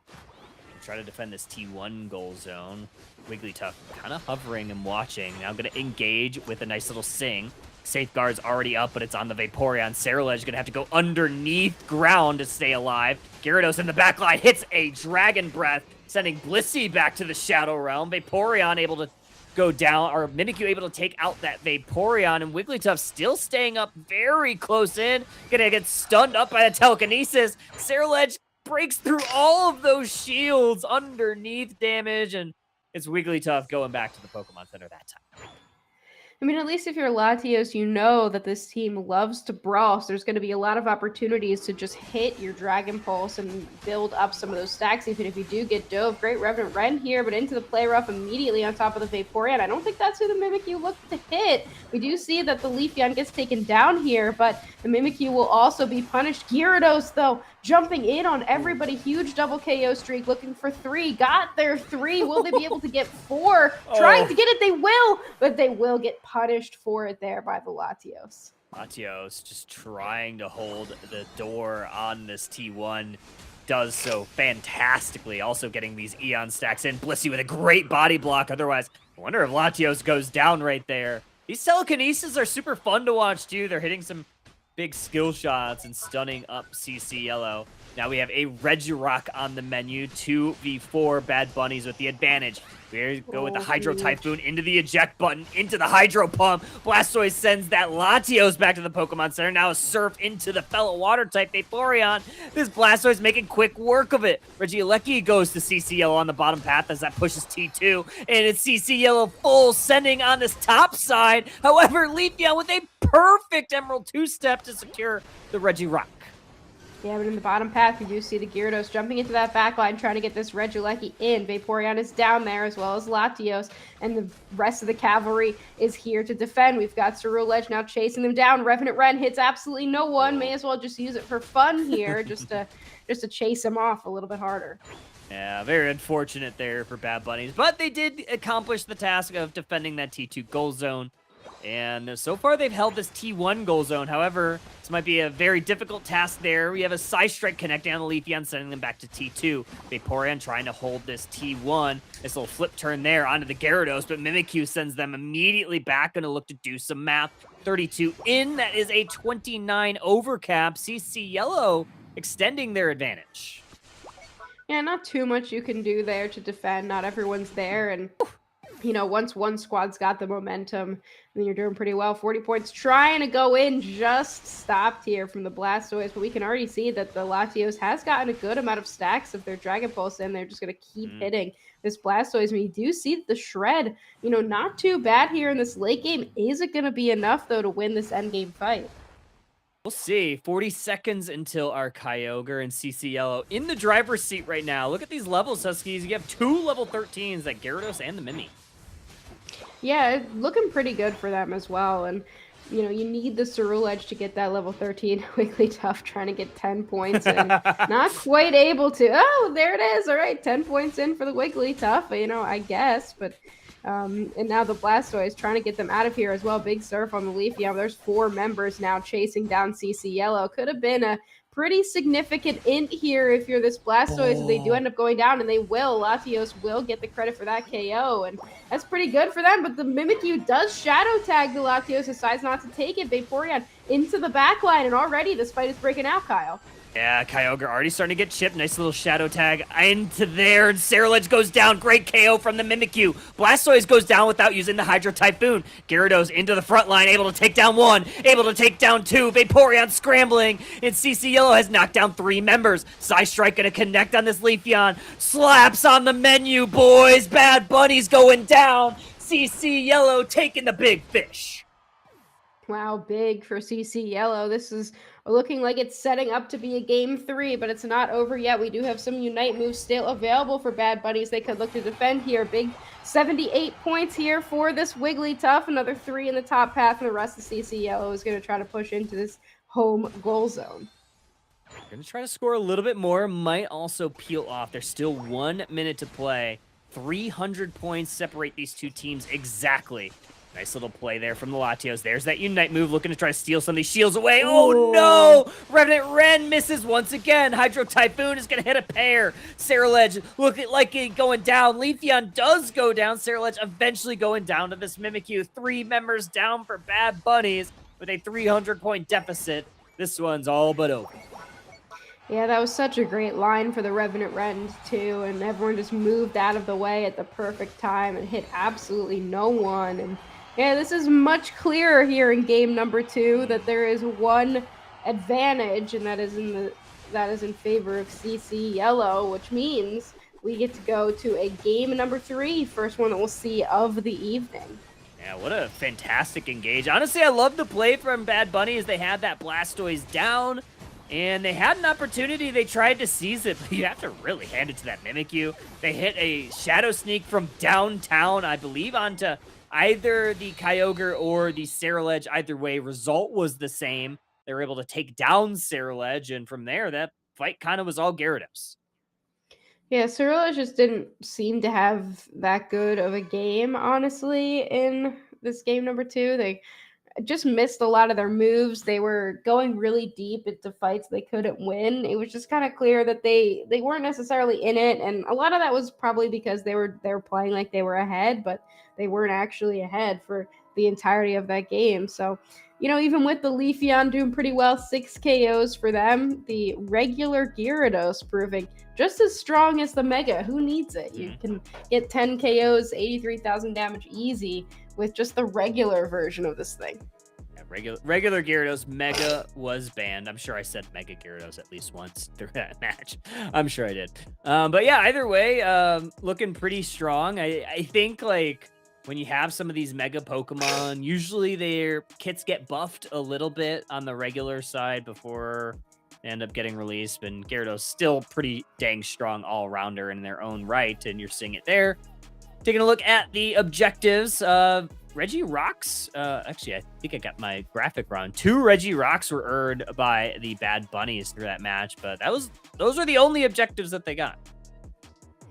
Oh yeah, no, I see that though. One of them was given to the wrong side. No Whoops. one saw anything. No one that's saw anything. Not our fault, guys. I did. It's production's fault, honestly. True. Production. Yeah. Shiv somewhere. He's somewhere right now. He's somewhere. He's like right sleeping. Probably. He just like woke up in a sweat, in a cold sweat. Pokemon Kyle Unite pressed the wrong button. Kyle did something. I pressed the wrong button. I pressed the wrong button. I pressed the purple rock on my Stream Deck. I have it all laid out on my Stream Deck, so I'm able to control most of it with just a press of a button, which is pretty nice. But when it doesn't account for user error, which I think is something that we overlooked. Yeah, fair enough. Yeah, they didn't account for my stupidity. Yeah, makes sense, but yeah, so game number 3, I wonder what we'll end up seeing here. It seemed to just kind of like, what are we watching right now? CC Yellow just kind of locked in game number 2. They just weren't losing any of the fights. It seemed like Bad Bunnies was just kind of able to take like some of the fights early and mid game, so they didn't really have to worry about scoring or anything, and then that ended up giving them enough to be able to deal with that end game fight. But in game number 2, CCL didn't really let Bad Bunnies win any of those early and mid game fights, and they also didn't really let them score, so they seemed at more of a disadvantage in game number 2. Do how they change it in game number 3. I don't know. That game was super fun to watch. Kind of like in game 1, there's all these back and forths. There's a lot of like domination from CC Yellow, obviously, especially towards that late game, but they did end up inting there a little bit on that T2 goal zone. Wigglytuff tried to score that 10. They get KO'd. Blastoise try to join them to try to allow for a little bit more backing, and they end up going down as well. Pretty late, too. I think they had like a 20-second KO timer when Kyogre started, which allowed Bad Bunnies to have that little bit of an opening to start ripping. However, CCL responded absolutely perfectly.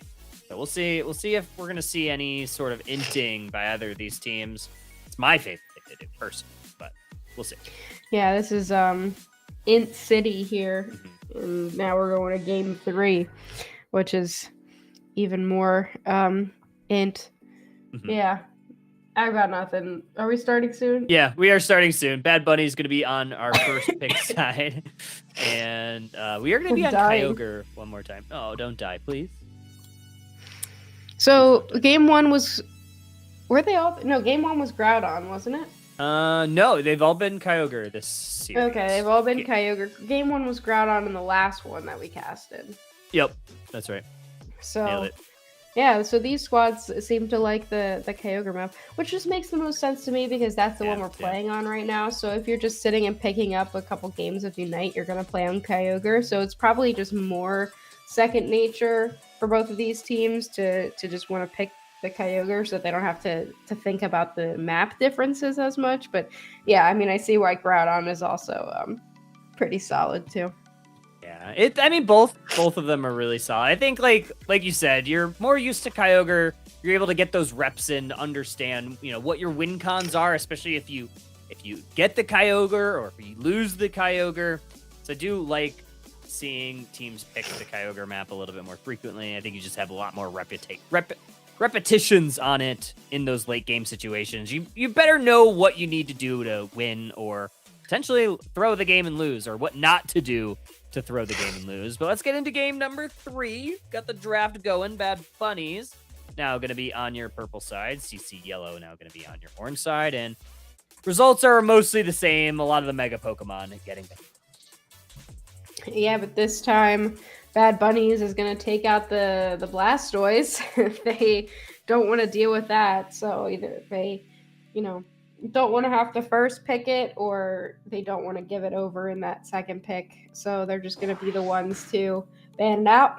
And they're also going to ban out this Mimikyu, which has been really good for CCLO. Yeah, I like this ban, honestly, because CCLO actually played it very, very well in both games. And we are going to see which Pokemon is going to get picked in this first slot. Blastoise being banned this time. Vaporeon going to be the Pokemon of choice for Bad Bunny. Q-Lagging asks, do both teams vote on which map they want? So the loser gets to choose either side selection or map selection.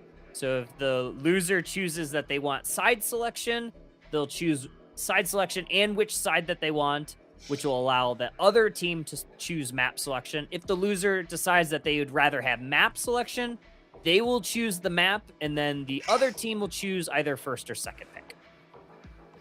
Yeah, so in this case, Bad Bunnies lost last game, so they picked first pick. CCLO picks the Kyogre map, and now this is why we got to where we are. So, notably, I was trying to figure out which Pokemon was banned that wasn't banned in this one, and it was the Umbreon. So we will see Umbreons on the Umbreon, which is insane. I feel like the world, everything's aligning where it should be. The world is healing. Seeing Umbreons on the Umbreon. But on the other side, Security going back to the Scyther, which was banned from him. Keep in mind, game number 2. So was that the secret to their success? I guess we will be figuring it out. We will certainly figure it out. We're going to figure out if this Buzzwole is going to be able to counter punch the all-rounder squad for Bad Bunnies. It'll likely be Scyther again, obviously more of a speedster, but still the Zacian able to be that brawler. And I love Buzzwole, and I think if it's into the right matchup, it could do really well. Bad Bunny's gonna line up this Latios again. I personally love Latios. I think it's super fun. It did get online pretty early, so I imagine CC Yellow wants to stop that a little bit earlier this time. Latios was good, just with the Mimikyu, there really wasn't the protection that they needed. So Bad Bunnies might be thinking, okay, we banned out the Mimikyu, I feel a little bit better about this, but now we've got a Leafeon on the other side. Security goes back to the Scyther, Leafeon goes to the opposite side. So is the Latios going to be protected? I mean, it's pretty good, but it's really, really squishy. So, kind of depends on how Bad Bunnies plays it. But I like these team comps that we see here. Some interesting picks. We see that Ceruledge not getting picked up this time. We've got the Zacian instead, and then we're also pivoting over to the Buzzwole, which we also see sometimes, but not as often as we used to. Mm-hmm. I love Buzzwole. I think it's super fun. And I think the other thing that we're seeing, this is a Pokemon that always gets picked no matter the meta. It just always seems to find a way. Is that Mew? I know we talked about it too much. I think it's, when we don't have a ton of attackers that get played right now, still Mew finds a way. Obviously has a lot to offer with its Unite move, being able to just escape pretty much on cooldown. And then also just the plethora of abilities that it could have given all the different situations during the match. Yeah, it has a lot of versatility, which I think is part of its vibe. But we see that we got a lot of comfort picks. I like looking at who's got what ribbons. We've got 2 gold ribbons, gold ribbon Leafeon, blue ribbon on the Umbreon and the Mew. So these players know how to play these Pokemon. Let's get into game number 3. Both of these teams are looking to add a W in their column going into our round 3 matchup. is going to be Bad Bunnies on the top side, sending the Zacian Blissey. And to counter that, CC Yellow going to be Umbreon on the Umbreons, or Umbreons on the Umbreon, along with the Buzz. We'll get that eventually. Yeah. Production. Ban this Production. man. Fix Kyle. Anyway, we've got the Electro Ball coming down. Mew looking for some stacks early with 6 points. Gonna be a little bit difficult. They're gonna get punished for it. Not able to get in those 6 points. No early stack for the Mew. Oof. Yeah, that's pretty tough there because you also yield some experience over to this Latios who is starving for that level 5. Leafeon coming up early towards this top side. Gonna get immediately met with doom from the Zacian slicing through. Make that a 2-for-1 combination. They're gonna look for this Buzzwole. Burns in a jet, gets a Citrus Berry, but has to watch as some points go in. Yeah, points go in here. 16-6 right now in this early game. So Bad Bunnies, for once, actually leading with score a little bit early. But Birds have hit the map here. Buzzwole looking for a level 5. Are they able to get it off of this? Not quite, but they're pretty close. Pretty close indeed. You're going to fight over a little bit of positioning as Leafeon goes back towards their central area. Mew's going to go back to base the long way. Recharge that HP bar. It's going to be this Swinub trying to just hold the door. And look at that, Husky. Is that a Draco Meteor, Latios? Okay, interesting. So this time, we're not going to go with the Dragon Pulse. We're going to be raining the meteors down. And when you get those Eon stacks on Latios, those Draco Meteors really hit. They're just all over the place. It looks like the end of the dinosaur era by the time you get to... By the time you get to some of these endgame fights for this top path, Bad Bunny's looking to punish here. They will lose the Scyther.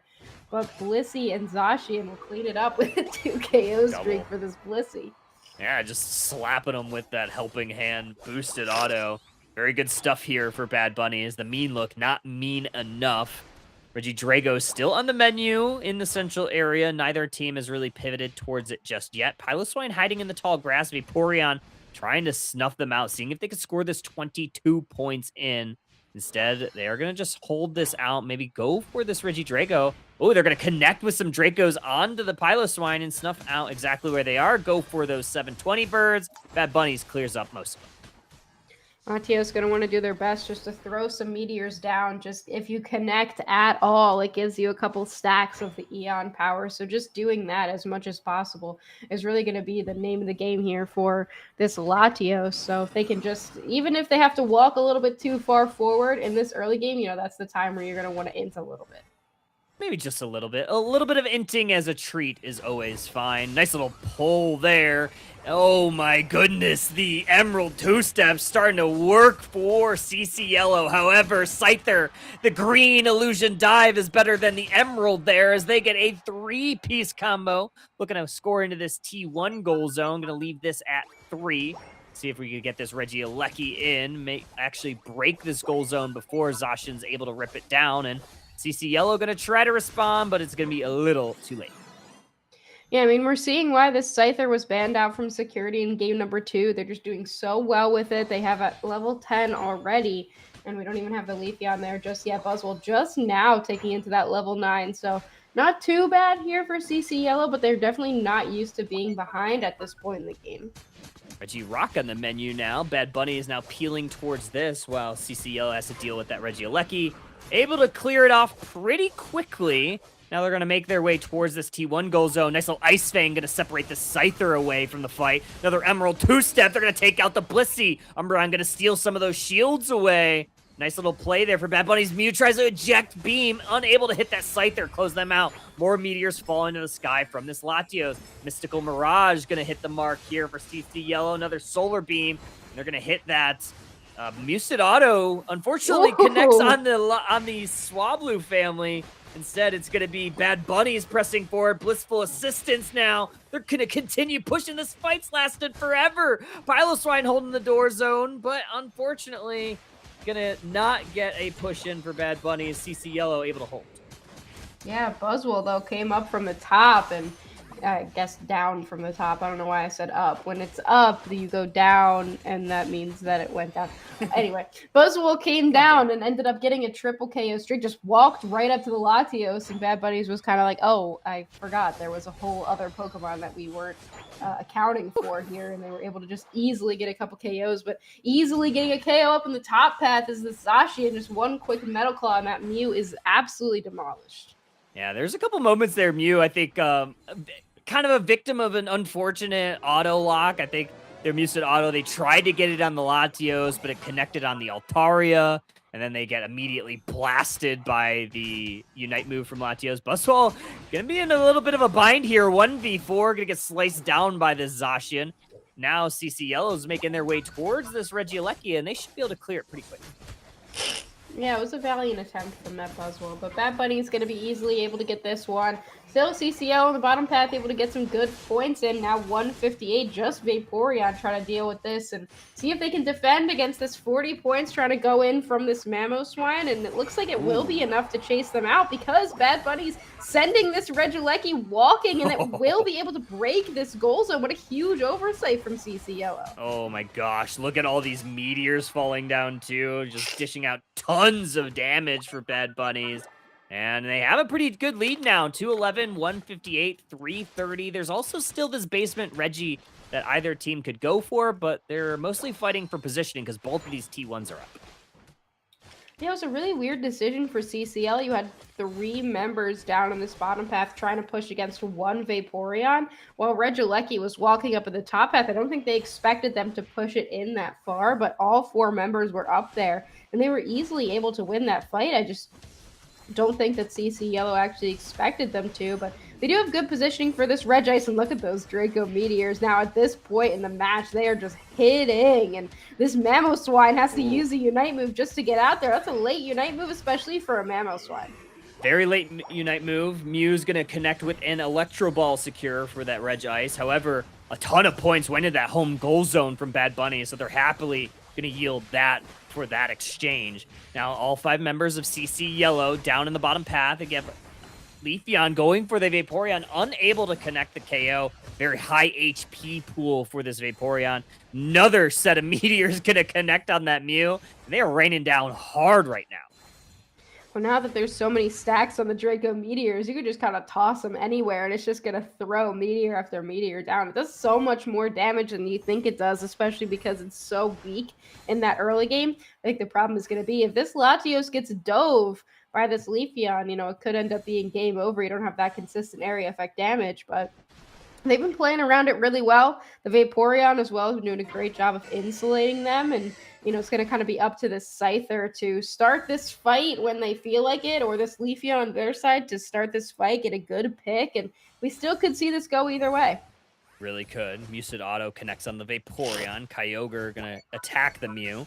Nice little telekinesis from the Latios. Also set of meteors going to fall down. Neither team really wanting to engage. Metal Claw's going to engage on the Mew. More meteors with the follow-up. Buzzwole looking for the front line now. Also looking into the back line. They're going to eject into the back line. They're going to get met with a little bit of damage. More meteors falling down from them. Zacian going to try to slice through the Mamoswine, but a good punch from Buzzwole keeps them healthy. We just saw the Leafeon go down, unfortunately, and now we have a Vaporeon going on in for a Unite move. Buzzwole going to counter them. Vaporeon goes down. More meteors falling from the Latios. Eon Blast from the Latios. 3 members go down for CC Yellow, make it 4. Mew on the back foot. They go down. Bad Bunnies. You're going to ask the question. There's the answer. Kyogre on the menu, and they're going to get their points in. That was an absolutely huge Eon Blast, too. There's nobody that can block it when you're all that low HP. So you end up just getting ripped apart by it there. 100 points will go in. Bad Bunny's now in the lead. Big set of meteors to take down the Mamoswine. I don't know if CC Yellow is going to be able to do anything here to defend as these meteors are raining down on this Tier 2 goal zone. 455 to 158, and security is going to keep cleaning up the squad. They're going to try to go for one final defensive stand here, our CC Yellow. However, 2 members still down, make it just 1. Actually, Mew just immediately gets blasted by this Vaporeon. More points in for Bad Bunnies, and this one's going to be all but over. One final stand for the Scyther to pad stats. They're able to get another couple KOs. Bad Bunnies, they're going on with the W in the win column. Yeah, I mean, game number 1 to game number 2 seemed like Bad Bunnies had lost their spark, but in game number 3, they really brought it back. They got the Scyther again, and they were really able to make that drive. And maybe the Draco Meteors were the call, because it looked pretty good. The Latios, I mean, it looked good in game 2 as well. But I'm starting to believe in the little jet plane. I've been playing a lot of Latios this season. I've now have a very big love for Draco Meteor. My moveset of choice was always Dragon Pulse, but the last week or so I've been playing a lot of Draco Meteor with Telekinesis.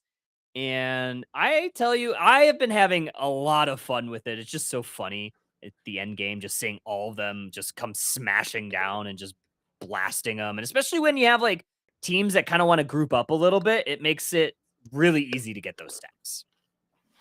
Yeah, and look at this, 112,000 damage for the Draco Meteors. It's I guess don't sleep on Draco Meteor. It looked really good, and still 85,000 from security. This game was definitely all Bad Bunnies, and CCL just couldn't keep up for the entire time. But it was a good set, our first 3-game set of the evening, and very shortly we're going to see another couple of sets. I believe most of them in round 3 have already started, or they're going to be starting very soon. But yeah, we've seen a good couple of sets here. Couple good sets. We have more on the way, but that is going to be it for Husky and I for the evening. We're going to bring in Meowri along with JohnathanHyde to bring you in for those last 2 sets. Husky, any final words before we get you on over to bed, and so you could get some nice rest to heal up? Yeah, sorry, Scuffed. It's just a cold, but still, it doesn't feel, fantastic. But it's always fun to watch some Pokemon Unite. 10 minutes, maybe something particularly interesting will maybe be happening in the Unite scene, so keep a lookout this evening. And that's all. That's all. Alrighty, well, we're going to take a quick break while we get those next round matchups set up. So don't go too far, folks. More Underdunk 72 will be back after this.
There we go. I'm going to unclick that. Underdunk number 70. I caught it right away. Normally, I don't catch it right away, but I caught it right away. Underdunk number 72. We are back. And I brought in Hyde along with Meowri for our next two sets. We'll start with how everybody's doing. We'll start with you, Meowri. How are you doing today? I see your cat in the background. I'm doing good. They're having a really good time right now, so that'll be fun to get little peeks of. They've got a little platypus toy, and I've seen him getting thrown around a little bit, so watch out for a little blue guy getting thrown around. But I'm doing really good. Excellent, excellent. JohnathanHyde, how are you doing, my friend? How you doing? I can't complain too much. I got to see some Tyranitar tonight, game one, so I'm like, hell yeah! Now we just got to convince people to bring in Duraludon, and we're good. Oh my gosh, yeah, Duraludon would be super fun. I'm really excited to see that. I do want to just share a couple bits of information before we get into our draft. The first one being we are doing a fundraiser. A fellow Pokemon member, community member / professor needs some of our help. ! Fundraiser is our good friend George, who is trying to raise some money. He is battling stage 5 chronic kidney failure. Could use a little bit of the community's help to try to fund some of those medical expenses. So if you are able to, any donations obviously are very much appreciated. The GoFundMe is in that ! The other bit, I just dropped it in chat, and that is a letter from the developer from Pokemon Unite. So while you're watching this next game, as we get into that, maybe take a look at that. But with that said, I'm going to hand it over to Meowri for our...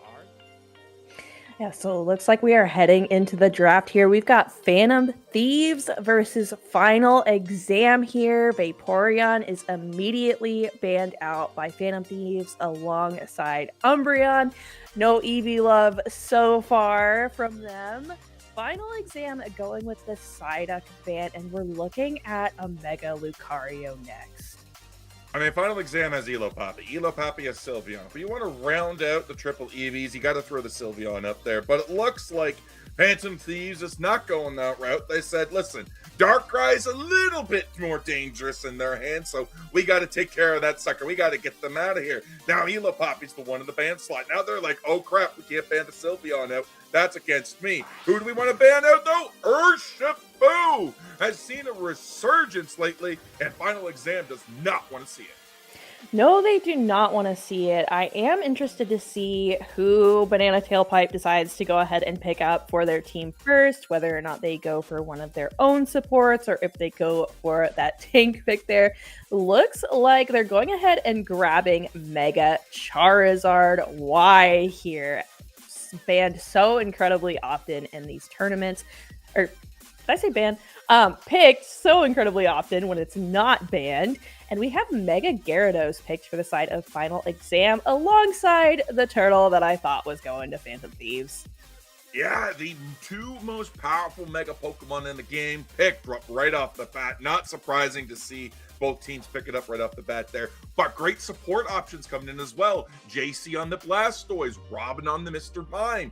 Both Pokemon able to output great engages, great CC and stuns, and create spacing for their attackers. For sure here, we do see Phantom Thieves going for a Mr. Mime as well as a Mega Mewtwo Y. So all of the Ys are there on the side of Phantom Thieves. Machamp is also picked out. Final Exam going for Mimikyu. I've seen tons of that thing out. That thing can do tons of damage. No surprises to see it. They pick Eldegoss for their support here. And Banana Tailpipe is going to finish off Phantom Thieves draft with a Blissey pick. Oh, yeah. Blissey is going to be really strong. I love the Machamp here as well. Coming in. Great Pokemon to come in as a support type option with that submission. You grab a Pokemon, you pick it down, and the rest of the team collapses and feasts upon the Pokemon, sending them back to Nurse Joy to get healed back up and just put back into the arms of Machamp. I mean, bro's got 4 of them. That's some damage coming your way. That is quite a bit of damage coming your way. And we do also have base Lucario here for Elopappy. I have not been able to see Elopappy play the Lucario, so that's going to be really interesting. I've seen the Cinderace and the Sylveon from them, But I know they can put out tons of damage, so I'm interested to see the Lucario. We've got the 2 all-rounders there with Lucario and Mimikyu, Blastoise, Mega Gyarados. That looks kind of nasty for sure. I'm a little worried there for Final Exam there. I know they got the Mega Gyarados and they got the Mimikyu there, but Phantom Thieves is looking incredibly bulky there. I mean, they got the Mr. Mime. They've got that Blissey now to add additional bulk to one of the other targets, whether that's the Charizard at Y or whether that's going to be the Mewtwo Y. We got a lot of Ys coming in for Phantom Thieves. You think they're okay if they keep asking Y a lot? They might be having a bit of an existential crisis there with all of the Ys. So we'll see if they're able to resolve that as we are heading into our first game of this set. Phantom Thieves is going to be our purple team and Final Exam is going to be our orange team. Down this bot lane, we've got Mr. Mime and Mewtwo Y. Up this top lane for Final Exam, we've got Eldegoss and our Magikarp going top. Being wary of invades there, doing a quick little check, but also going straight for it ourselves. Gossifleur invading a Charmander there. Meanwhile, in the bottom lane, we're already got the pressure on from the side of Phantom Thieves. Mr. Mime, Mewtwo, way coming through, doing a lot of damage, taking up a lot of that experience there as well. Not a scrap of it going to the side of Final Exam. Despite the pressure, they're going to have to back off. They're going to have to back off there. Gossifleur is able to pull in pretty far. We're going to want to get this Magikarp online as quickly as we can. Our central path, Mon there, who is Charmeleon, is up this top lane. Mimikyu gets a nice little KO there on our Machamp and is heading for this Charmeleon as well. Does end up taking them down, which is a nice little couple early KOs there for Final Exam. And they're getting some little scores in as well. Yeah, Phantom Thieves just shy of their power spikes here. Final Exam not letting them get it. They get the KO on the Magikarp throw, but the clapback take down the Machop. Machop does look just shy of that level 5. Got to be Machoke to get that submission. Start suplexing some peeps.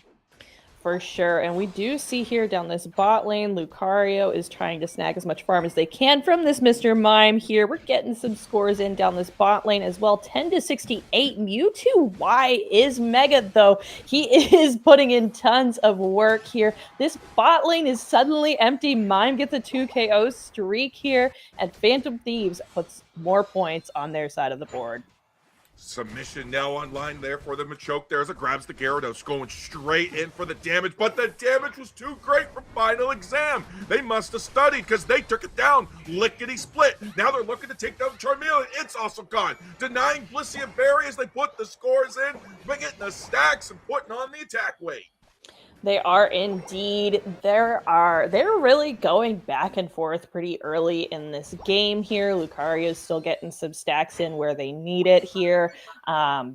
We're sitting at about the 7-minute mark here. No objectives just yet. Blissey might be in a little bit of trouble, though, as this Gyarados is doing a lot of damage here. They're kind of forced to stay in that bush. Gyarados didn't want to chase him too much, but the Machamp does take some hits from them as well. We are 20 seconds away from our Reggie spawning in on the map here. 132-57, maintaining a great lead here. Final Exam is. We have Unite moves on the Mimikyu there, and everybody else not too far behind. So Final Exam's having a good showing exactly why it is they were the winners of Underdunk 71. So coming into this, Phantom Thieves needs to start looking to group up a little bit for more of these fights. Take them a little bit more of a 5-man, try to get some points, get those crucial stacks in, because the blessing of Reggie Rock is now playing for Final Exam.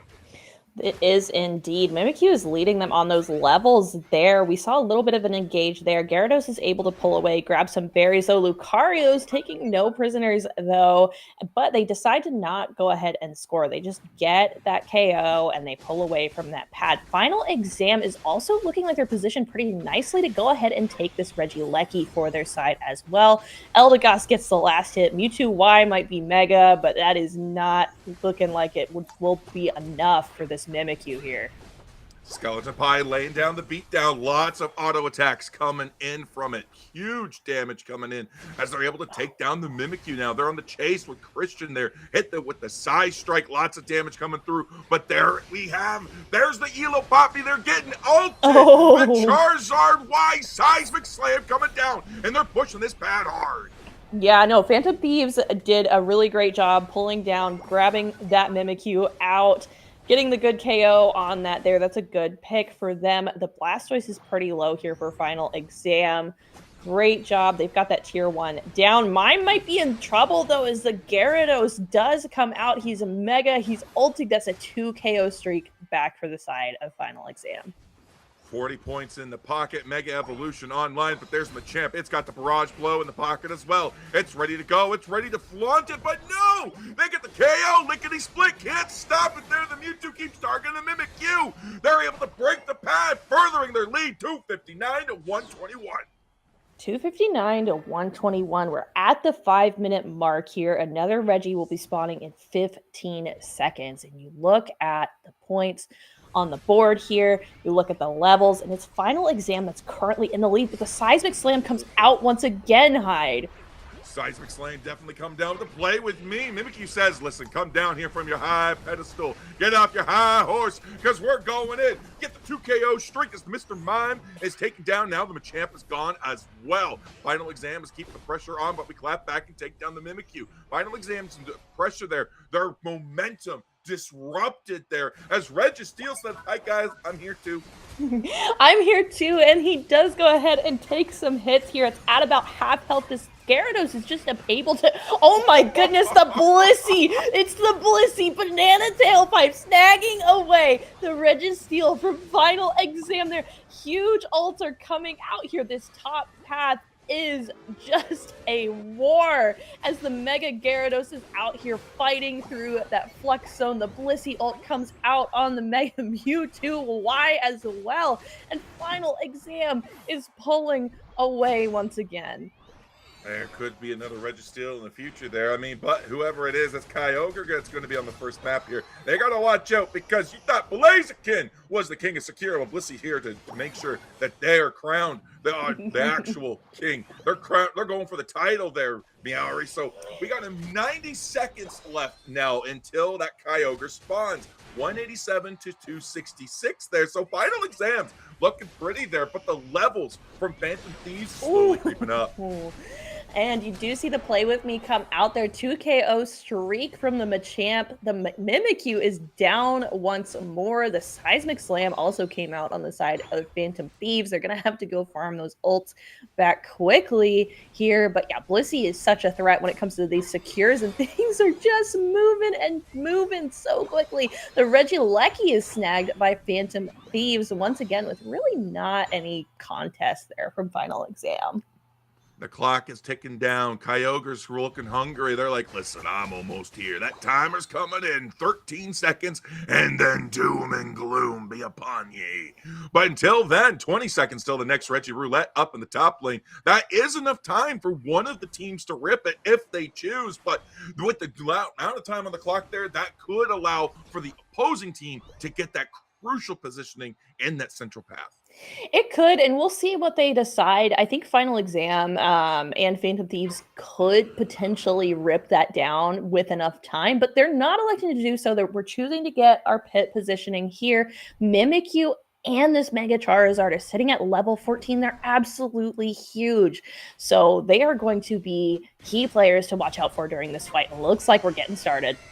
The Hydro Typhoon already comes out there. The Mr. Mime comes in with the showtime, ready to rock and roll. There we go. Here's the Lucario taken down. Final exam already had a huge disadvantage, followed up by the Mega Gyarados there. Now it's a 3-2v5 scenario. Final exam getting wiped off the board, sent back to the remedial classes as Phantom Thieves locks in Kyogre.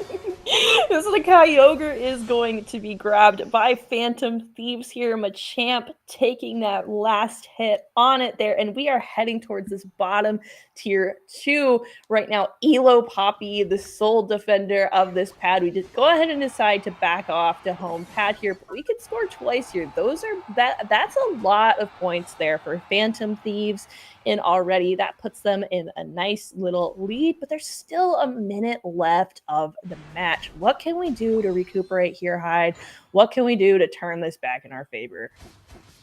One Hundo Burger will flip the script back in Final Exam's favor. An easy way to get that done? Well, grab a buff, grab a KO. So Final Exam has to look for a KO. Phantom Thieves has to be very careful, but they don't give a hoot and a holler. They're going straight for the home pad. There's the Machamp. Now Final Exam is going to kick it into second gear. They're going to go, and their hopes are going to be dismayed the moment they see the rest of Phantom Thieves about to hit the home pad. Yes, the Hydro Typhoon does come out here, and we are battling it out up this top lane, but tons of scores have come in for the side of Phantom Thieves. Final Exam kind of getting caught in that flux zone a little awkwardly there, but we do get 100 in from the Mimikyu. It just is not going to be enough with the amount of damage that Phantom Thieves has currently. This is going to be going on our purple team's side this time. And I really enjoyed this round from Phantom Thieves as well, personally. I mean, Final Exam was dominating that early game. They were going hard, but Phantom Thieves recognized where they're able to find small pushes. They're able to take experience away, start taking the fights back, and all of a sudden they flipped the script. They had a more powerful Pokemon in the Charizard Unite with that sudden burst. On top of that, we didn't really get to see it there, but the Charizard Unite, that Seismic Slam, can cancel either the Mimikyu's Play With Me or the Blastoise's Hydro Typhoon. Just straight up just says, oh, you're going to use that? Ain't going to happen. And that's always been a risk that Final Exam has gone into these fights. And yeah, Phantom Thieves did a really, really good job here. I think they did too. Like you said, they were really struggling a little bit more throughout that early game. But you can see here they pulled it back here. The 94k from Skeleton Pie, the 77 from our Mega Charizard as well, 75k from our Mega Gyarados. Blissey was putting up some really good heals there as well, 68k, and the Eldegoss as well. And our Mime was also providing some great support also throughout. I also want to look at Skeleton's damage taken, 30k. I mean, that's still on the high end for an attacker there, but that's still about the highest of the range you want to be. And they were doing a really great job of just being able to output a lot of damage while staying alive, staying up on the field. That's very important as an attacker because you're able to output that pressure, able to outswing battles in the momentum in your way. It's absolutely crucial. Yeah, that definitely is a super crucial stat there. And you can see, I mean, the Mime was doing a lot of good work there. The 74k able to tank a lot for their side. But yeah, you could see through this, the point final. Phantom Thieves went ahead and passed that Final Exam there with 725, just really spiking up there through that last point in the match.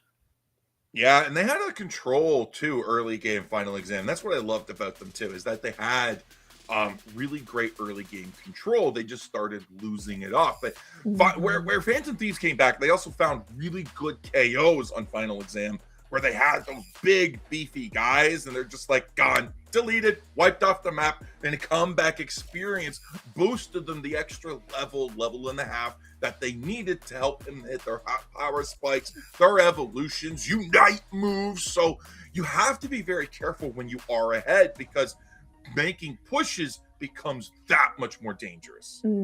It definitely does, for sure. There was a lot of crucial moments during that match. I think the Blissey snagging that top objective was a turning point for the confidence on the side of Phantom Thieves. They were waiting it out. They got their win, and they just kept on rolling with it throughout that. I mean, it was a great engage as well. You saw the Hydro Typhoon come out from the Blastoise, and then all of a sudden, where did Final Exam go? It got canceled. The teacher did not show up. Something happened. I don't know. But the Final Exam, it just didn't happen, Hyde. It just didn't happen. It never happened at all. It didn't even get delayed or rescheduled. It was just flat out deleted. So, but I'm curious to see what kind of our Pokemon our players are going to be bringing into this next one as well, because we have a bit of we got some pretty unique players on the field here. Like, you got Skeleton Pie. They are really strong in Inteleon. They got some really good backup Pokemon such as Rhydon, Raichu, but Final Exam They really like to throw a little bit of a loose cannon in there, like to throw a monkey wrench into your plans. They got Cinderace, which they're not afraid to take into the lane against you and perform well with. They also got Sylveon in the pocket as well, both in the hands of Elo Poppy. Meanwhile, MG is not afraid to whip out a Gardevoir. All-rounders, speedsters, attackers, you name it, they got it. And their favorite Pokemon to play, Gengar. You gotta be careful of that Gengar. Yeah, no, Gengar is definitely a huge threat. If you're playing anything that's even slightly squishy and you see a Gengar, you might as well just take up residence at the Pokemon Center because you're going to be there like it's your home. I mean, it is just a menace out on this field. We are heading back into our ban phase, though. Final exam will be our purple team this time, and Phantom Thieves will be our orange. Here, looks like we're going to be starting this out with the Psyduck ban once again. Yeah, Skeleton Pocket following up with the Charizard. Why? When you're not in that first pick position, this is not a monster you want to let through. Final exam found it the hard way, but Phantom Thieves just said, you ain't getting it. Mega Lucario are going to round out with the Blastoise there. One ban left for either team. Oh, they went ahead and went for a Miraidon ban as well. I know you mentioned Skeleton Pie is pretty good on that Miraidon, so maybe we just don't want to see that guy at all today. I know I don't like seeing that guy. Vaporeon, Blastoise, and Mega Charizard. Why? We decided the why was enough of a problem that we don't want it, so less existential crisis on the side of Phantom Thieves here, so maybe we're feeling a little more secure in our existence right now. Final exam is going for the Mega Gyarados pick here. I think that thing did a lot of work in that last round here. So it makes sense we're picking it again. Skeleton Pie said, if it works, I'm gonna just stick to it. And we grabbed the Mewtwo Y once again. And since they banned it, the Blastoise, Banana Tailpipe's going to be bringing in that Umbreon. Umbreon's got that mean look. It's got that wish. So it's got pseudo stuff. Christian, I saw what you're doing there, brother. I know you're teasing me, and you either commit to it, or you know what? Just go Comfey at this point. But no, they're going to be bringing in the hoops. I think they might be doing it as a meme at this point. If we just hover Sableye long enough, we know we're going to get Hyde yelling, so... But final exam did go for the Snorlax as well. That Snorlax is running the Vanguard belt, our newest item that has come to Pokemon Unite, so we'll get to see it in some play here. Phantom Thieves going for the Blissey once again. Did a lot of great work for them last round, as well as our anchor Pokemon, Delmise, who I forgot the name of for a second. I was like, oh my gosh, the anchor. What is his name? He is here, and it looks like Phantom Thieves might be going Urshifu. Yeah, Urshifu, Delmise, great frontline Pokemon. Both pair well with a Blissey, especially if you're planning on healing. But they said, you know what? Mimikyu! That's a free Pokemon right now. Let's bring it in. It's the last one. It jumps in. We want to clutch out the win. But doth mine eyes deceive me? Final exams bringing in both the Sylveon and the Gengar. Listen, when you're in a best-of-3 scenario and you're down a game, you've got to bring out all the stops. And final exam just said, nah, we're bringing everything. We checked our notes. Ooh, yeah. No, that's tough there for sure. Letting MG on the Gengar. I'm scared. I'm happy to see it. I'm excited to see it. An Elo Poppy on the Sylveon as well. That is going to be fun to watch for sure. Final exam also got the Hoopa as their supporter. Yeah, no, I saw the Gengar and something in me, I don't know, I shivered a little bit. I'm a little scared, Hyde. I know, I saw it too, and I'm like, ooh. We also got that incense on the Sylveon, so that's going to mitigate any sort of healing that Blissey might be outputting. Pad pushes are going to be a little bit more detrimental as well, because that's also going to be affected by it. But then there's also the Vanguard Bell on that Umbreon, so that kind of tells me this Umbreon might be planning to play foul play into the Snarl, get a lot of CC out there, get a lot of the heals coming in, and hopefully the incense on the side of final exam is enough to help curb some of that. I hope so for their sake. But going up this top lane, we've got our Magikarp and our Hoopa and Snorlax and a little Eevee down this bot lane for final exam. We're looking at Delmai's Blissey top lane for Phantom Thieves. Our Central Path mods, we're going to have some little ghosties in that central path with Mimikyu and Gengar. But heading down this bot lane, we're already doing some damage here. We're contesting these bunnies right now. Looks like Snorlax did manage to snag some. It's got some really great early secure there as well. But they also got an early KO for the side of Phantom Thieves. Yeah, that early KO of the Eevee is crucial because that delays them from hitting that level 4. And that's a long walk of shame all the way back down to the bottom lane there from the home pad. You're like, it's not even the first minute. I'm already gone. Yeah, no jump pads to help you with that. But it looks like we went for a little bit of a split central path situation here. Or no, Hoopa was defending against a little bit of an invade, I believe, in that middle area. But up this top lane, we do have some farm getting snagged once again. Phantom Thieves is up here. The Hyper Voice is out from Elo Poppy. It's going to be doing tons of damage. All three are within that Hyper Voice's range here, and Mega Gyarados is up this top lane as well. Smart decision to do the 4-man army into the top. Lots of scores, lots of stacks. They got Snorlax versus Umbreon in the bottom lane there. That's not too much of an issue there. Neither Pokemon gives the other a really an advantage if it gets too far on levels. So this is kind of what you want. This is an ideal situation for final exam. They still have the score lead. Now they've maintained a level lead with that Haunter looking to catch up to the Mimikyu, though. Mimikyu just reaching that massive level 7. Yeah, Sylveon's heading down to help with this bot lane once again. The Heavy Slam comes out. Our Mega Mewtwo Y is also out here. Sylveon is able to keep them pretty far back, though. It's hard to push in on a Hyper Voice Sylveon for sure. The Regidrago is very, very low, and it does end up going to the side of final exam. Mimikyu dives in, accelerates, looking to grab a KO. There's one, there's two. They got the Shadow Tag on the Hoopa there, but they're not activating it. That might be a little bit too late there, but it's a trick Shadow Ball Hoopa.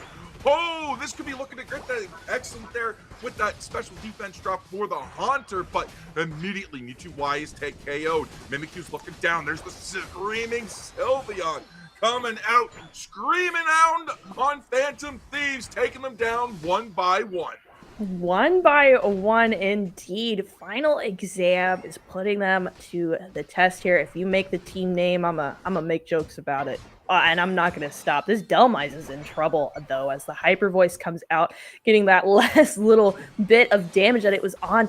And we have Gengar fully online for the side of Final Exam 2. They are in a good position here. They're grabbing this Regieleki uncontested, and they're moving through Phantom Thieves' central path as well. They have 2 Unite moves in the pocket. They have the blessings of Regieleki playing for them. Delmai's going to intercept. This means Phantom Thieves is coming down. The Fairy Frolic comes out. Registeel's down to a quarter of HP, and now it's going to be a dream for either team to take it. This is a massive one. The screams come through. It's Hoopa! Hoopa secures the Registeel, takes down the Umbreon, and final exam is putting the pressure and the screws to Phantom Thieves. Final Exam is making great use of their time. They're all over this map. As soon as that Gengar ripped down our top objective, it immediately came down to start the rip down on that bottom objective, able to trust their team to come and help them with that as well. We are grabbing some of this middle area farm here, a little bit of engages and pokes at each other, but we're not going too far in. Final Exam is leading the pack with that level 10 Gengar and the Mega Gyarados as well. Good pick on the Hoopa by Phantom Thieves, drawing that in. That's what you want from your Delmais. Set up those picks, try to take them down. Sylveon goes in for a cheeky little stack there and is able to X-speed away. Be like, zoom, zoom. Now I'm the Rapidash. Yeah, X-Speed on Sylveon is super duper fun. Love to see it for sure. Final Exam getting chased back into their Flux Zone. Those Phantom Thieves is scoring big points for their side here. Hopefully going to put them back more on the board. Gengar does get a KO on that Mimikyu there, though. And the Mega Gyarados is out as well. Mega Gyarados definitely coming in. It's had 2 KOs, but it's still hungry. Coming in more, hitting on the Mega Mewtwo Y. Going deep in the Flex Zone, says, listen, you wanted to do it to us, we can do it back. Oh no, Mega Gyarados in trouble. Points are going in, 284 to 50, but Mega Gyarados is gone. Yeah, no, this is a interesting game, but you know, Final Thieves, oh my goodness, Phantom Thieves was not leading the pack at this point in the last game here. We just put them together. They're just one big team now. Love that. Final Exam is grabbing this Regieleki though for their side. I mean, we'll see if Phantom Thieves is able to get a pick to try to turn this around for themselves. We've seen them do it before. This isn't the end. We're at a little over the halfway mark. We've got an objective down bot lane. They're going to have to protect that top lane. But we'll see if they can turn this around. JC's keeping good vision there on Rob, and they're trying to deny whatever experience they're trying to get, trying to keep as many eyes as possible while giving as little information as possible. Elo Poppy's playing around them incredibly well, putting the pressure with the screaming hyper voice coming out, but the play with me comes down. We lock it in. We're trying to grab the KO as the Infant Cyborg comes in. There we go with the Moonlight Prance. Nice foul plays coming in, but the Gengar comes in with the Phantom Ambush. Dragon Current comes down. Side Strike hits. Gyarados going in deep, but the Bliss says connects on the Mimikyu, and now we're Mega Evolved on the Mewtwo Y. Connects, it does indeed. Those were good picks for the side of Phantom Thieves as well. Mimikyu's now at level 12 here. Still need more levels on the side of Phantom Thieves. If we can grab up as much farm as we can, that would help us significantly here, as we're only 1 minute away from the Kyogre spawning on the map here. 284 to 56. This is a deficit Phantom Thieves does not like to find themselves in.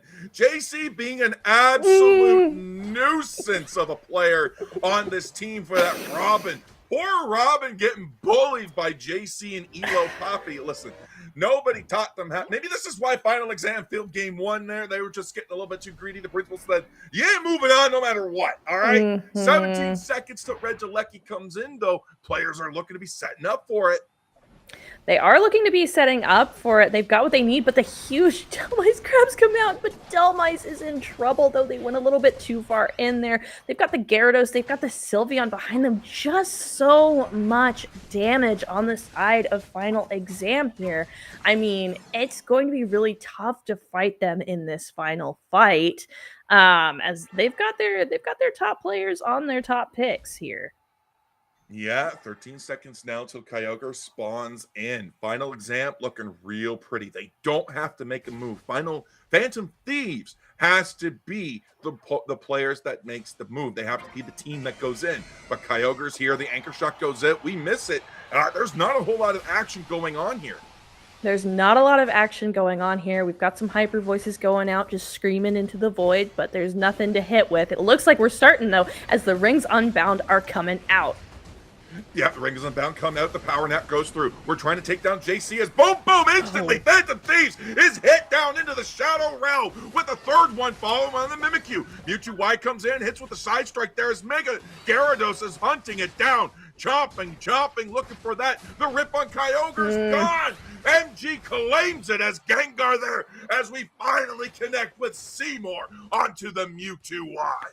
We are indeed, and we are pushing towards this bot tier 2. Sylveon leading the pack with that hyper voice here. Final Exam doesn't have to push to score if they don't want to here. They've got 404 to Phantom Thieves 56 here. They're in a really nice position as long as their blessings do not go to the side of Phantom Thieves at all. Yeah, they didn't even go for the scores. They just went in for the bait and switches now. They're pulling them in. There's the lot huge bulkiness coming up for Final Exam. Hyper Voice coming in. We got the A press coming in from the Mega Mewtwo Y, which is Mega Evolved. But Mimikyu goes down. Delmize is gone. Now it's hunted down by the Umbreon there as Mewtwo Y looks to extrapolate as Blissey falls behind it. The only Pokemon with a tree, but MG was there waiting with the Hex.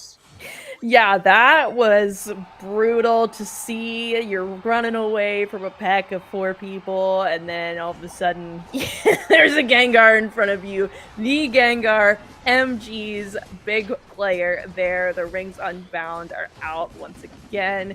We're just brawling it out in these last couple seconds, but this game will be going to final exam, putting us in a game 3 situation. Hey, listen, I love it. The more I get to see these teams, the better it is for us. I mean, this is some great rounds of Unite. Again, final exam, doing great work in the early game, but this time they realized what their mistake was. They realized that they allowed Phantom Thieves to get online a little bit too quickly with reckless KOs, and they said, you know what? That's not going to happen anymore. And that translated pretty well. If you look at the KOs for Phantom Thieves, we have 7 KOs total for Phantom Thieves.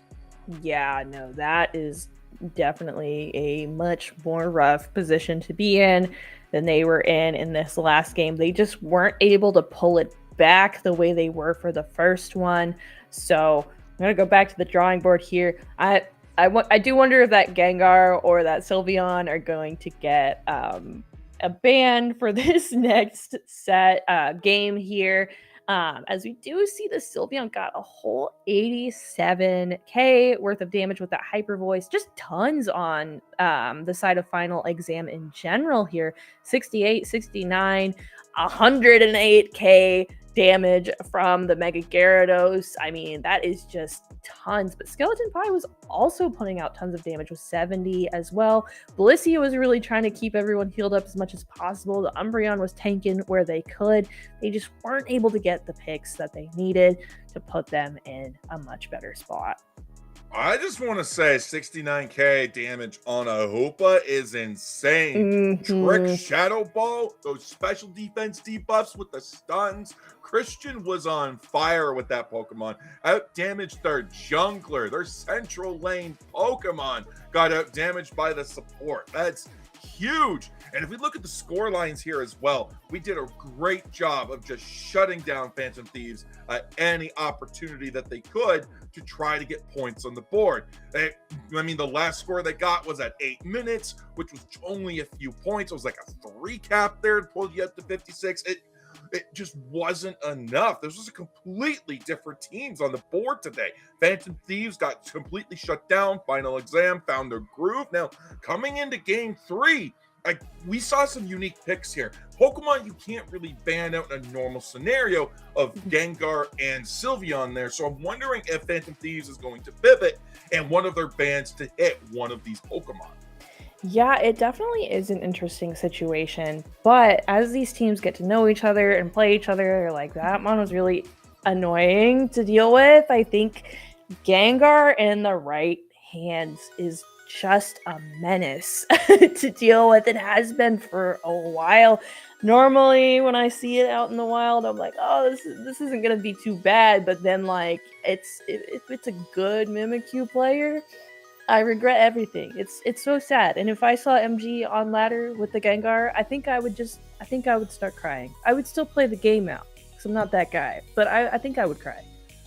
Just put the controller down and pray your team has it, you know? That's kind of what it is. Maybe I should go comfy this game. Maybe that's how that goes. But no, coming into this, both teams, again, looking really strong. Now, we have Phantom Forces coming in as the first pick for this next batch there. We're going to keep the map as Kyogre because if it ain't broke, don't fix it, right? It's worked once for each team there. But Phantom Forces is going to be taking, or Phantom Thieves going to be taking first pick there. I saw the hoop. I'm like, Phantom Force. But no. Phantom Thieves in the first pick position, so they're not going to be banning the Charizard Y. We didn't see Final Exam ban Charizard Y game 1, so will this be a ban that they pivot to, or did they forget what happened in game 1 and get completely bodied by it again? You know, it's a lot of time for things to fall out of your brain. 10 minutes, you think it's a short period. No, I mean, there's so much that happens in these games. Surely they will remember how terrible the Mega Charizard Y was. I mean, it was just a menace. But we've seen Blissey squeak through twice. BTP's been really great on it to get the heals for their team. We are heading back in though. Final exam, our purple team. Phantom Thieves are orange once again. And we do go ahead and look like we're sticking with the Vaporeon. being in the ban slot there, but we are going ahead and saying the Mega Gyarados was an issue that we don't want to deal with again. Yeah, Mega Charizard Y does hit the ban side for the side of Final Exam. That's good. That's smart. That was a powerful pick in the hands there. If they're not going to give you the Mega Gyarados, don't give them the Mega Charizard Y. That's not what you want to do. Mega Lucario also taken out, and so is the Umbreon. Just want to say, Meowri, Mimikyu on the board has not seen a win this set, but has 100% pick weight this set. So both teams is really wanting this, but Zoro got lost on the way to Blastoise because that's not a Zoroark. That is not a Zoroark. That is a turtle, actually. That's a turtle there.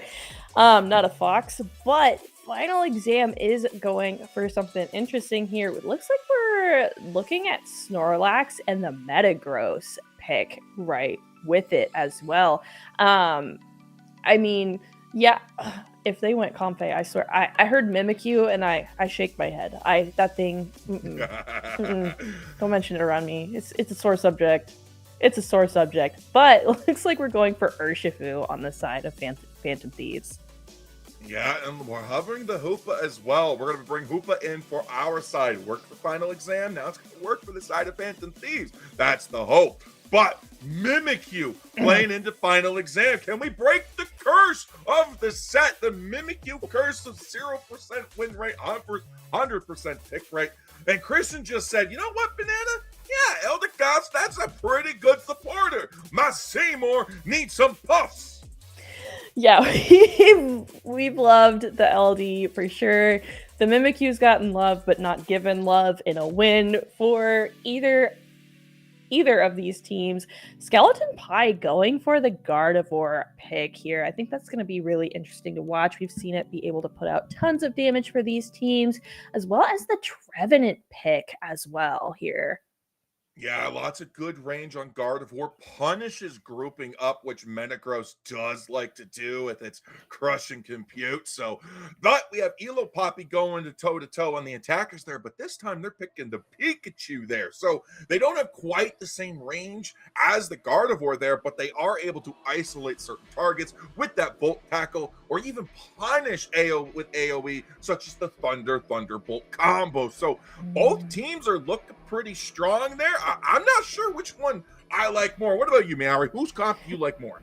I like the one without Mimikyu and with the Mage more, Hyde. I'm gonna be for real. You know what? I will say though, being a Gardevoir against a Mimikyu does not feel amazing. So, Skeleton Pie, I hope your defenders keep you safe. This is why we picked the two, I'm sure, because we were like, you can't touch our Gardevoir. Please stay away from it. We need that guy so bad.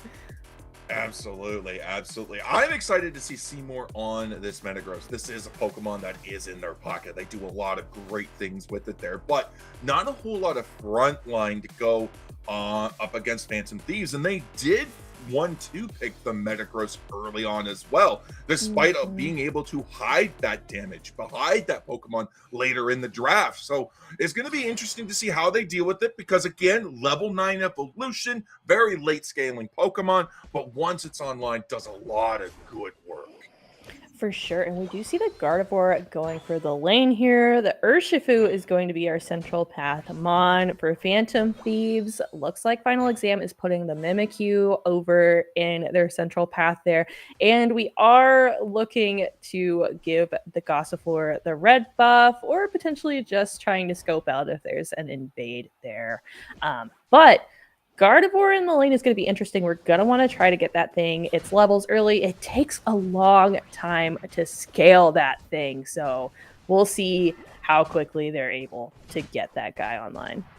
Urshifu going to be having that central path there all to itself, but Mimikyu's already done the clear. Kubfu's still looking to finish it off. Meanwhile, MG sitting in the path being like, come on, Nuttus, spawn Nuttus! Mimikyu's hungry! Need my little birdies! How's it coming down? I'll take a little child ghost instead. Yeah, the Phantom lore. But Mimikyu's down here. Phantom is in trouble, and that is not the situation you want to be, as our Ralts there Urshifu decided to go up this top lane. They're getting scores in there for their stacks that they need. So that's going to be good on their side, but it looks like we're kind of trading value up on top lane and bot lane as well. Exactly. We weren't able to hit the Metang in the top there, so Mimikyu's going to keep going, brawling into the top there with the Eldegoss. Meanwhile, Metang finally taking that central path. Hoopa connects with the side of Phantom Thieves. That Urshifu's looking really strong. War Turtle goes down. Electro Ball comes through. There's the Electro Web coming in, and it's going to be a trick Hoopa once more. Wow, I did not expect that. Yeah, for sure. That trick Hoopa, oh my gosh, it was such a menace this last game as well. And I know this player does play that thing quite a bit, so we'll see what they're able to do with it. Reggie Drago is low, but the Hoopa, it's the Hoopa with the steal. BTB snagging that out of Final Exam's hands. I'm telling you, that guy is a menace. He stole things with the Blissey. He's gonna be stealing them with the Hoopa. If you see him, stop touching that objective, or you better get all your secures ready, because he's gonna try to snag him. When they talk about Mr. Crime, I'm pretty sure they're talking about BTP. That is Mr. Crime That is himself. diabolical. Phantom Thieves living up to their names, swiping right up from the end of their nose there. But the fight down here in the bottom lane is not going the Phantom Thieves' way. Urshifu's already gone as the Wood Hammer combo comes down. Mimikyu falls. The momentum from Final Exam has now been disrupted because Pikachu just doesn't have the damage output right now to push the pad. No, they do not here. It looks like the Gardevoir is looking at starting this Regieleki for the side of Phantom Thieves here. Skeleton Pie does have the evolutions they need, but the Thieves are getting stolen from with the Pikachu snagging that Lecky out of their hands. Yeah, quick double KO there. Trevenant gone, Urshifu gone. Regieleki now barreling down, breaks the pad. 1 over. Blastoise going for a cheeky 22, trying to get its 9 there, but Metang says, not on my watch. Hoopa's right in the thick of it. His Final Exam's looking to put the pressure on. JC's got the wall out, tries to go for the surf, but the heavy slam just jumps over it. Just whoop. Cow jumped over the moon, but the Snorlax jumped over the Blastoise. Yeah. They did. They really did. I mean, I'm just shook. We're taking things from each other. We're 102 to 81. A little bit more even throughout this game, Hyde, than we've seen in the last two here. Phantom Thieves wants this. I think Skeleton Pie is doing some great job in their backline damage. They're really able to make sure that our Metagross isn't able to jump that Guardy as well, but we are up this top lane. Metagross is getting pushed on. It's just them up here, and Phantom Thieves is also making use of their time by pushing on that bottom tier 2 as well. Like, there's just a lot happening right now. Oh, there goes the Computing Crush, taken down by the Gardevoir, countered with this Fairy Singularity. Massive points going in for the side of Phantom Thieves, but Final Exam claps back, and more importantly, breaks the T2 pad on the Regieleki side. If they're able to take this quickly on the Regieleki, this opens up a win condition closer to that Kyogre spot. Yeah, no, these teams are really going back and forth here, but that is going to be huge for the side of Final Exam. And we have Regieleki spawning in 5, so we'll see what these teams are able to do with it. We're already positioned for it. The heavy slams are going out, and we're getting this party started. Everybody from Final Exam minus Seymour's down on the bottom pad. Meanwhile, everybody, including everybody, out from Phantom Thieves is down there. The Rings Unbound comes out as JC's about to take a beating, but no, the big wall comes out as Trevenant. That's the first KO. Fairy Singularity comes out and claims there on the Christian. JC's now taken down. We're getting pushed back at Final Exam. We're not able to connect on this Regieleki. Oh, the Thunderstorm comes through, but the Surging Strike says, no, sir. Now we're going to be canceling that Compute and Crush there. Metang alone. Metagross looking for a stop there. But massive points rain in. 237 to 226. This game could not be closer on the scoreboard.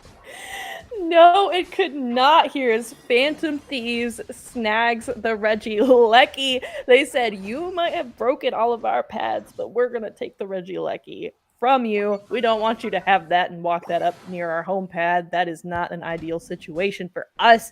But the Blastoise and the Gardevoir are leading the pack on their levels here. Blastoise getting that 3 KO was wild here. Metagross just getting a little 13 in on that top lane there for a final exam. We'll see what they do. Like you said, they've been pretty back and forth. Metagross is in kind of an odd spot here, though. Metagross has just been taking a beating all game. That damage is going to be damage taken is going to be incredibly high there because that Hoopa and that Blastoise have been picking on it all match. They're a dynamic duo that is absolutely rough for Metagross to fight into. But that's also the T2 pad broken on the top there. We have the Trevenant looking in for the double KO. There's the Fairy Singularity, not able to clutch a KO as the Mimikyu misses the Shadow Sneak, not able to tag the Gardevoir as it ejects over the wall. What I was saying about that tree is it was duking it out 1v3 for a minute there. Hoopa might be in trouble, though. They are heading back up to their top path there. Mimikyu decided to not go ahead and dive that far on to Phantom Thief's side. We are looking at getting some positioning here. Kyogre is 30 seconds away. This is our game 3, and honestly, I'm really not sure what could happen. These teams are really going back and forth. And everyone's positioned and ready, so we're locked and loaded. We're ready for this final fight here. It looks like Gardevoir is just grabbing a little bit of farm before they head on over, but who knows, Hyde? Who knows what's gonna happen here? We'll find out here in a few moments because 2 minutes hit. Kyogre's hit the field. Final exam and Phantom Thieves are looking to see who's in the lead. Both teams now know it is final exam in the lead. That means Phantom Thieves has to make the play. They don't know by how much. They just know it's by more than 20 points. Thunderstorm comes out, though, as they collapse in. Hydro Typhoon comes through, the Power Nap into the Fairy Singularity. Gardevoir is the first KO claimed. We're looking for another one here as we're trying to collapse. The Rings Unbound come out. Hoopa is isolated, and Pikachu takes it down. That's one, that's two, but Mimikyu and the Snorlax also fall. It's Pikachu. Never mind, Pikachu's gone. It's Metagross and Eldegoss in a dream against the two tanks of Phantom Thieves. We're not able to connect there. We're not able to find the KOs. There's no Unite moves in anybody's pocket, and Blastoise is looking like they're going to go down here very soon. They're looking like that for sure. The Gardevoir is back up. Everyone is going to be back up except for the Blastoise for both sides here. So we're repositioning here around this pit. We're going to see what we can do. Looks like we've got our second engage starting now, Hyde. Absolutely. Kyogre's going to be getting taken down. Urshifu's already starting it. We're going straight for the roll, rip, and flip. Fairy Singularity comes back out, but it's the clutch Electro Ball for final exam. Elo Poppy locking it in, and now they're on the rush to score. They don't need to, but they're going to do it anyways. They want the bonus points. They want the bonus points for sure. Blastoise pushing these two back here, but there's three. The Hydro Typhoon comes out. We're just kind of stalling it out here. It's rough here. Final exam leading the pack on their points. They're going to be the winners of this best of 3 set here. Gardevoir gets a little KO on the Pikachu at the end. It's just a little... Take him out of here. Get that guy out. He might be the mascot, but he's got to go. Listen, I'll tell you right now, that Pikachu was disgusting. Stealing Registeel, then stealing the Kyogre away from the Phantom Thieves. I mean, they're supposed to be the ones stealing, and they got stolen from. I mean, what kind of cat burglars do that, you know? But, that coming in, Blastoise is going to be picking up the MVP along with Elo Poppy. Well deserved, honestly, in my opinion, for both teams there. Yeah, no, I agree for sure. I mean, Phantom Thieves got stolen from, but they did steal. They didn't steal enough to come out on top, I guess. Yeah, tons of KOs there. The Urshifu was doing a lot of work throughout this match as well. The Metagross, like you said, it did just kind of keep getting jumped as well. Urshifu outputting the most damage for the side of Phantom Thieves with the 71, followed up by the Blastoise with the 70k there as well. Ooh, I mean, no almost 70K there on the Hoopa this time around, but I'll tell you right now, Robin, 48K on heals onto that Trevenant. That was a nasty horn leeching Trevenant. Lots of picks that they were able to find, set up, translated well into KOs as well. Phantom Thieves was also ahead on levels a little bit there. So overall, strong showing from Phantom Thieves, but Final Exam breaking the curse of Mimikyu this set, giving it its first win despite the fact that it's been 100% pick rate across 3 games. And this score line, look how close it was for so long, for nearly 4 minutes. Actually, for over 4 minutes, we are almost neck and neck on points. Nobody really doing much. We're focusing on levels, focusing on getting our power spikes, resetting our Unite moves, getting those charged up properly and back to 100%. Overall, really strong showing from both teams. Yes, for sure. I mean, the Mimikyu into the Gardevoir is just pain. It's just pain. And you know what? I'm glad for Mimikyu that Final Exam was able to break the curse. So it's safe to play now, everyone. If you play Mimikyu in your sets, it's all right. Nothing will happen to you now that's bad anymore. So that's great. Love that. And you know what else is lovely, Meowri? This was only round 3. That means there's one more round to go. So we're going to take a quick break. And when we come back, we will have round 4 ready to go.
Welcome back, trainers. We are back with Underdunk 72, featuring Steel Agent Kyle and also us here. Hyde, how are you doing? We're going to see Honey Pack and Aaron Max Huge Heart. Hey. Pronounce it properly. Hooney Pack. Hooney Pack. It's got 2 O's. Hooney Pack. Hooney Pack and Aaron's Max Huge Heart. Yeah. In case you didn't, it's Aaron's Max Huge Heart and Hooney Pack. All right. Make sure we get the names right. We broke her. Mission accomplished. I'm in despair. Oh my goodness. I've been so good. I've been so unbreakable for so long, and you've done it again. Oh my goodness. But we do see, as we are heading into our ban phase, it's looking like Hooney Pack is not wanting to see Talonflame on the board, and our orange team does not want to see the orange dragon. Yeah, I mean, listen, we're getting rid of Talonflame, we're getting rid of Mimikyu, we're getting rid of Charizard Y. I mean, we got a lot coming out here as well. This is absolutely demonic what they're eliminating from here. Mega Gyarados is gone. I mean, we got a lot of people on the team there. We got Fear of the MQL, Fear of the MQL, Fear of the MQL. I don't know who they're talking about, but then Mochi Pounder coming in. And then we got Not Pikachu with Aaron Mac, and then Vin. Ooh, there you go. We got lots of names that you might recognize. I mean, listen, by the end of this, if you don't know who MQL is and you don't fear them with the hashtag, then you know what? I don't think you're doing your job properly. But the Blastoise is going to be the first for Hooney Pack. Indeed, they are, as we do see Lemongrab go ahead and go for, looks like potentially Psyduck here. They're also going ahead and grabbing the Mega Lucario as well. That's going to be interesting. Psyduck is a menace to deal with. Hooney Pack is grabbing Machamp as well. Machamp's so incredibly popular, and we do see Mr. Mime is going to be on the field once again. Yeah, Psyduck, Mega Lucario, Hoopa, Mega Charizard. Huge grabs here for the side of Aaron Max. Huge heart there. But now we do see a lot of good stuff as well. I mean, we got the Hoopa in the back. Hoopa we've seen has been very powerful. We got the Mr. Crime coming in as well, being able to commit some felonies, getting those objectives. That's what we want to see. Mochi Pounder coming in as well on the Greninja with Armor Rouge to round out the picks.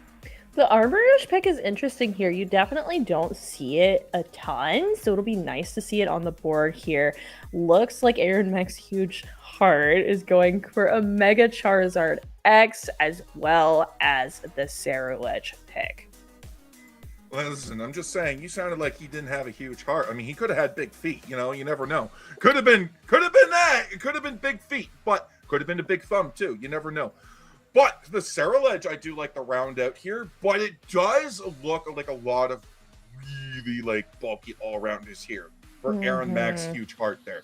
Hooney Pack has to come in. They got the Greninja, they got the Armor Rouge, they got the distance, they got the range. No heals unless the Hoopa comes in with the portals and doesn't follow the tradition that's been set on stream so far of Trick Hoopa. Yeah, you know, we're going to see if someone can maybe break that. What was that, like 86K on that Trick Hoopa or something wild like that? 69K. The magic number is 69. We're not on Underdunk 69 anymore. We're on Underdunk 72, but there was an Underdunk 69. That would have been a good Underdunk to hit that damage on there, but not quite 70K, so a little bit disappointed there. But, you know, it could have been just a couple more 100 damage than we hit that.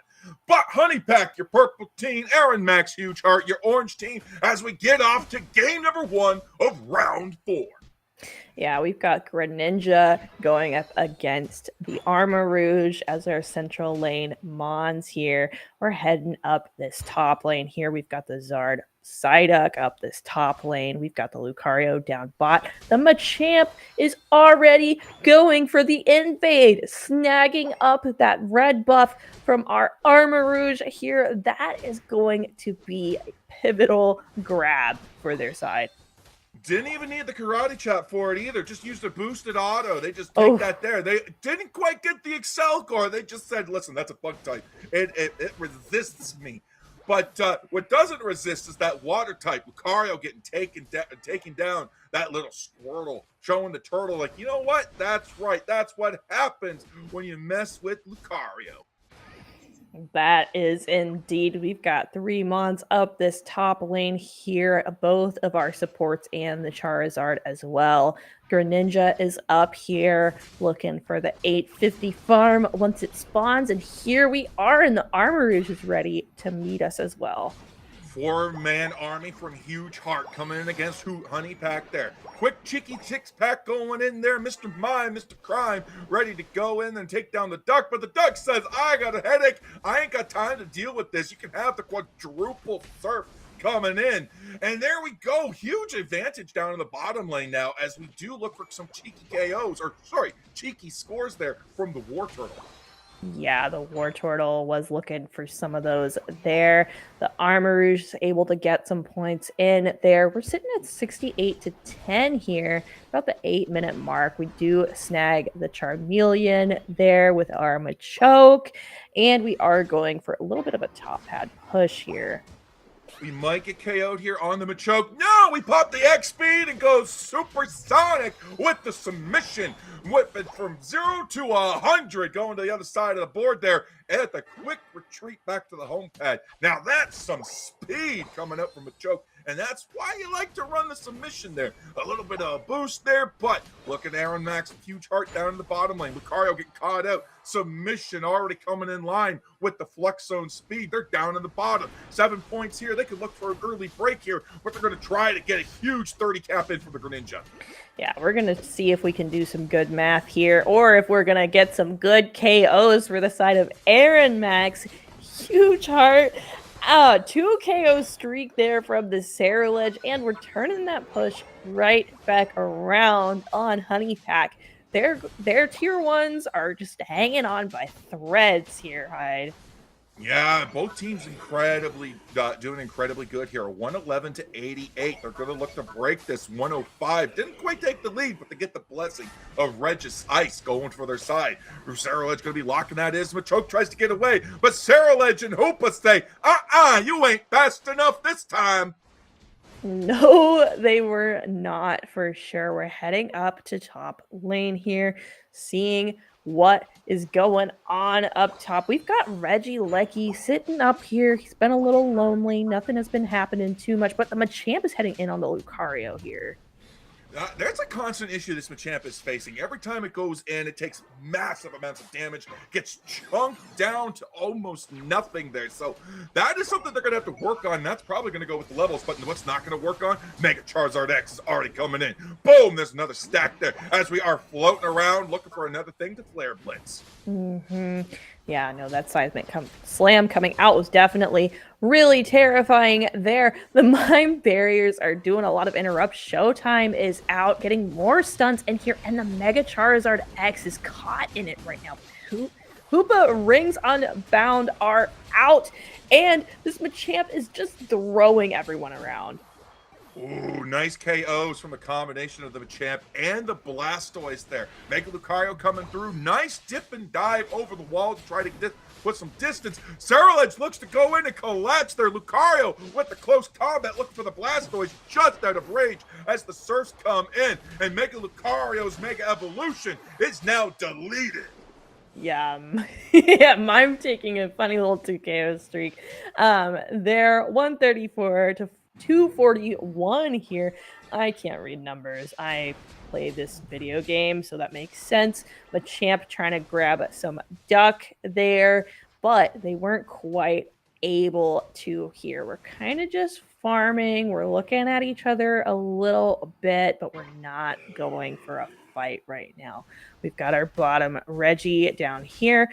Looks like we're starting to head that way. And we're not going to talk about the fact that Hyde is shocked that this Armor Rouge is armor cannon despite it being 5.5 minutes already into this game, all right? We're just going to brush that aside and look at the Mr. Mime and wonder as it goes to a nice barrier into a confusion combo, and Mega Charizard X comes in and says, "Goodbye, Blastoise!" Now we have the Surledge looking out on the Mr. Mime, Mr. Crime, trying to dodge and weave away. The law is on his tail, and he knows it. It is indeed. The Mega Charizard X is just ripping down this Reg Ice. They did Mega Evolve too. They are getting that pretty quickly for their side. Psyduck, you think that guy's in trouble, and then he's just suddenly not. There we go. The Psyduck comes out, and we're still up here. I mean, that's just brutal. They did get the top Regieleki as well, so they are going ahead and advancing on this tier 2 as well.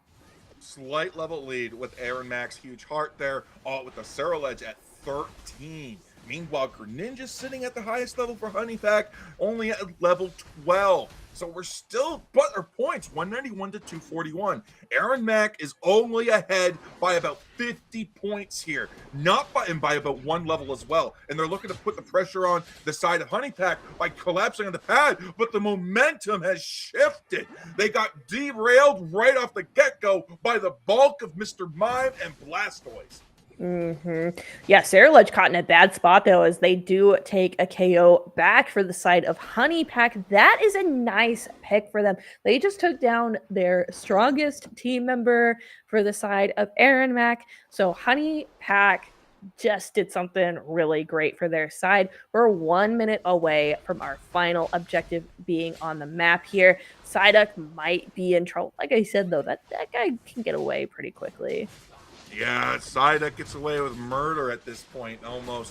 But the Psyduck's going to go in, and they're going to be able to put out a lot of damage. A lot of good stuff coming in. There's the Machamp taking down Armor Rouge on low HP. Mega Lucario looking to collapse on it. Taken down as well. 2 KO streak for the Mega Lucario. Blastoise able to get away, though, which is a good thing. But look, 50 points scored by the Charizard, putting them 100 exactly in the lead. That means not even a Hundo Burger will win this game for Honey Pack. They need a Hundo Burger and then a little teeny little bit of a kid's meal.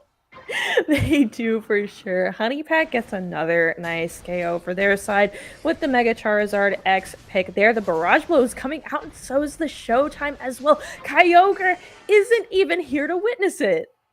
No, they're going to be taking down the Charizard. Is gone early on. The Surledge able to get away with the Greninja uniting over a wall to escape with its Unite move. There's the Charizard coming in. Mega Charizard's there, and they secures the Kyogre. Aaron Max Huge Heart is going to be claiming the first Kyogre, but can they claim the game? 1, 2, 3, 4 down for Honey Pack there. It's Armor Rouge in a dream with its brother Surledge on its heels. Yes, it is indeed. And this game might not be sweet enough for the Honey Packs here, as we are scoring a 40, becomes an 80, and a 50 becomes a Hundo Burger in on their goal zone there. I mean, this is rough for their side for sure. We've still got a minute left, but that's like 600 points over there. That's brutal. That's brutal, Hyde. Yeah, game number 1, most assuredly going to Aaron Max Huge Heart. So with a minute left, you can now talk about your strategy going into this next game. There's what do? What bans do you take? What Pokemon do you take off the board? Honey Pack took off Talonflame, Mimikyu, Darkrai. Now, these are not staple bans. Mimikyu's starting to appear a little bit more there, so that's pretty good. But Darkrai, Talonflame, not the usual bans you see from a Pokemon, from a team there. So is there room to pivot one of these Pokemon off the roster to potentially ban another problematic Pokemon that Aaron Max Huge Heart brought into this match? Yeah, I mean, the Surledge was leading the pack throughout this game on its levels there. Mime getting the KO on the Lucario there as well. The supports are kind of duking it out in this last 10 seconds of this match. I almost said 10 minutes. The Barrage Blow coming in on the Surledge. Oh, they dodge it. They get away. But not with the Mime behind. Listen, you might have lost the match by 600 points, but you KO'd the Surledge right at the end there, and that's all that matters, is that last second bit of joy. You know, you're like, listen. Bro's got to go. He can't keep dodging stuff, and we caught him at the end. So that's a victory in my books. We've got to get our KOs where we could get them here. You do see the Ceruledge leading there on the KOs, sitting with 10 there in the MVP, with the Machamp for the side of Honeypack, also getting MVP with the 5 KOs and the 5 assists as well.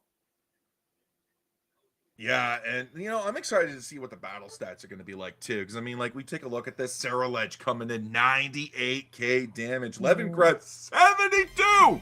There's a Mega Charizard, there's a Mega Lucario, but the Psyduck is the second highest damage for the side of Aaron Mack's team. That's insane, Listen, give that Psyduck like a raise or something, a little bit of extra corn or something tonight with the bread, or I don't know, because brother's been cooking today. Oh my goodness. Yeah, no, Lemongrab is definitely a very skilled support player. I've seen her play Psyduck and other supports that leave my brain immediately as I say them because that's my life. But you do see here, as we look throughout this match, just the huge lead Aaron Max got with the Kyogre. They scored so many points in that end game. But I really wasn't entirely sure how that was going to go throughout that. Aaron Max was just looking way better near the end game. But I was like, I don't know. I kind of thought Honey Pot might be able to pull it. So we'll see what happens in this next one. But I mean, this could be a situation where it does go to a game 3 once again. We'll see. Yeah, Honeypack has the tools to be able to pull it back and to take a game off of Aaron Mack's huge heart. Like they have shown that they got the early game locked in, that they're able to go toe to toe. It's now finding where they can gain advantage without making too many mistakes, because that's what Aaron Mack's team did. His huge heart was able to just take momentum and deny momentum based off little mistakes that Honeypack made. So where does it go from this point on? I think it comes down to, what do you fear the most in the ban phase? And maybe can you drop something off the bans and maybe pivot to a pick or something like that? Maybe there's a counter. I mean, Talonflame's on there, probably a reason for it. But of the 3 up there, I think it could come off for a potential ban onto the Mega Lucario, because that thing was ripping into you. For sure. It looks like they might be doing that very same thing. We are at least hovering over that Mega Lucario. It was really too early to tell there for sure. But they still don't want to see the Talonflame actually hide. They still think it's worth the ban. I'm hoping we find out a little bit more about why later on, potentially, but the Mega Gyarados gets a ban from Aaron Mack's huge heart. Yeah, there we go. We're going with the Mimikyu ban there. That puts it back on the not Pika diff there. So we're going to be looking to see what ban's going to be coming out there. Will it be nothing? No, it's going to be Mega Lucario. We're not in the first pick position. We're just going to say, you know what? We took it. That, it went good things. But we're also going to bait the casters and just say, Mega Char, why? Get it out of here. We don't want to see it. Why? Because it's overpowered. That's why. That is why, for sure. The Mimikyu, it's banned. I'm glad I don't get to see it. Darkrai getting the ban as well here. Armarouge getting banned for the side of Aaron Max as well. So we won't be able to see both our Armarouge and our Ceruledge. Oh my goodness, the sleeps are coming for me quickly. Honeypack going ahead and looking like we're looking at our tank pick first here. Just kidding. Just kidding. We go for Mega Lucario. Yeah, we're just hovering through and be like, oh, what are we going to pick? It's going to be this one, it's going to be that one, it's going to be this one. Nah, it's going to be this one. Nah, psych! Mega Lucario comes in. Lemongrab being like, that's fine, you can have it. That's okay. We don't need it. We got Psyduck. Because Psyduck was our second highest damage after the Ceruledge, and you're just going to let me have it again. So we'll take it back as Aaron Mack clocks in the Blastoise and says, you can't have this back again. Yeah, water types galore for sure. I mean, letting the Psyduck through that is kind of scary. Once again, such huge damage there. I mean, she was able to poke in and pull out of so many situations. It is like, that duck should not have lived through that, but really showed that this player is very skilled on that Mon. The Machamp is snagged for Honeypack there, and we are going for the tree Yeah, Trevenant there with the Machamp. Lots of stun, lots of CC coming through there. Surprising, this Trevenant has opted not to put the Vanguard Bell on, so there's still opportunities to do it, but not seeing it right now. Meanwhile, the side of Aaron Max Huge Heart pulling in Inteleon along with the Mega Charizard X. Massive damage both in melee range and, ranged range. I don't know what you call it. Mage! You got a mage and a brawler coming in for the side of the Huge Hearts. That is what I'm gonna call my mage picks now. The ranged range. Yeah, At the range. You're having nightmarish flashbacks to when I accidentally picked Snipe Shot and Teleon one time. Mr. Mime grabbed for Honey Pack again, as well as the Greninja pick as well. Aaron Max grabbing Ceruledge once more as well. The Ceruledge was doing tons of work for them, so we'll get to see it do even more probably this game as well. Yeah, I'm expecting huge damage numbers again. Red Level's able to hit 98k last game. Lemongrad 72, 76, somewhere around there. I can't remember off the top of my head. And it's not a distinct number. I don't remember it. Or if I don't do some sort of association, with it. And like 72. Man, you know what? It would have been 72. Underdunk 72. You think I'd do that You think I'd do that association? I never did it. This just slipped my mind. Yeah, with the 89, that was actually the 69k. I was a little disappointed because you would think I would remember that number, but my brain said, no, that 6 is an 8. I don't know. I don't know what happened there. Things happened. I don't know. We're going to sleep. Something's happening. Honey Pack, our purple team, once again. Aaron Mack is our orange, and they rhyme, actually. If you don't say Huge Heart, it rhymes. And I like that. There you go. There you go. But that's the Huge Heart part, Yeah. I mean, it could be huge feet, could be huge toes, could be huge thumbs. You never know. You just got to say Huge Heart. Everybody's got to know what's the huge about it. So, Machops going in for the invade there. Psyduck slowly behind, waddling in there. Meanwhile, now we got the Armor Root or the Charcadet here. Ceruledge looking to put a lot of damage down. The X-Speed pops out. All of a sudden, we're like, no, I'm in danger. Danger, Will Robinson, danger. Yeah, no, we brought the duck with us, and that's absolutely terrifying for Honey Pack. We said that central path is a scary place now. There's a rubber ducky in there with the Ceruledge. Don't want to see him for sure. 0 to 11 so far. Our Frogadier is up this top lane right now, just seeing what we can grab for the farm. 5 seconds away from 850 birds spawning in, and it's looking like we're getting a bit of an engage. Yeah, 4-man army into the top, and it's Psyduck and a dream. Will Psyduck be able to pull it off? Nah, Psyduck's just waddling around, quacking about, being like, nah, what am I going to do? I got Flexo to speed me up, but what am I supposed to do? I'm all alone. Meanwhile, down in the bottom lane there, we got a little bit more presence. We got more spread out. We got more vision. Look at the map here. We're able to take down those Natus like they were nothing. And Mr. Mind comes in for a drive-by on the confusion. How rude.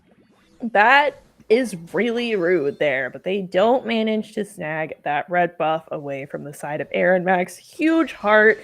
Nothing there for our Honey Pack people there. A little bit of scores are coming in down this bot lane, and Teleon sitting at their middle evolution there.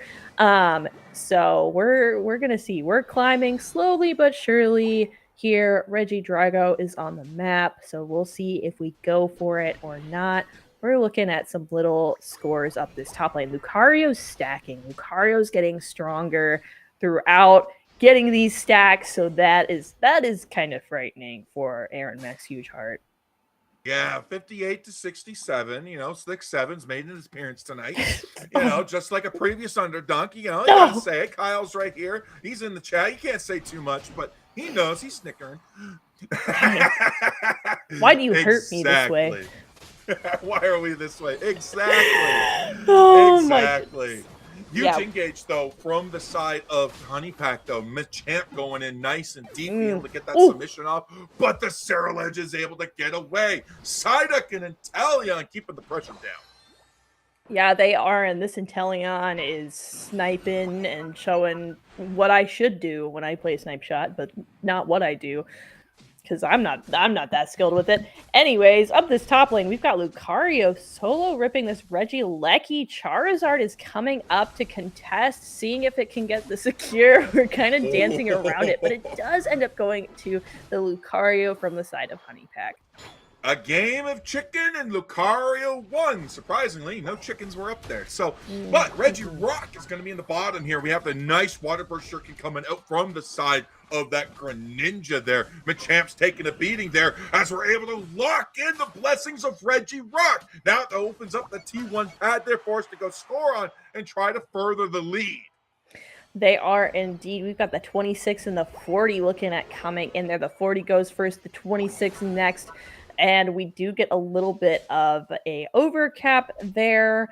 I honestly did not see what it was, but the Ceruledge is having to pull away and eject from this angry Machamp right now. That is scary, but we come back in, seeing if we can slice at them and get anything there, but it's not quite enough. As your Spy Vision comes out, a nasty hit on the Greninja comes through with that Snipe Shot.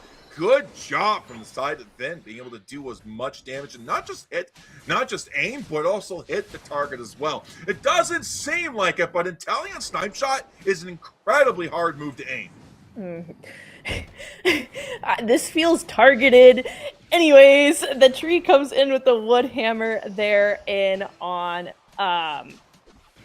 Honey Pack, but it wasn't enough. They do end up going down. The Greninja is cleaning up though with a 2 KO streak. Lemon Grab is being forced to pull back there. 210 to 157. We're sitting at the 5-minute mark here. Honey Pack's being a little aggressive over in the central path here, seeing if we can look at this duck a little bit. Oh, we're going to be triggering that Psyduck headache right there as Machamp, Mr. Mai, and Wombo combos it into oblivion there. Blastoise coming through to try to stop them, and only the Mr. Crime is dissuaded there. But we're still got that submission on the board there. We're still looking for it. But Regieleki plays for Aaron Max Huge Heart as Charizard Ceruledge lock it in the top lane and send it alone to the T2 pad. They are indeed. It is all by itself playing for Aaron Max Huge Heart, but they let him go off by himself. He's a solo. He's an offlaner for their team. You know, we are 15 seconds away from Regidrago, and we have our Regi trio down this bot lane. It is a Registeel, and we are starting the engage.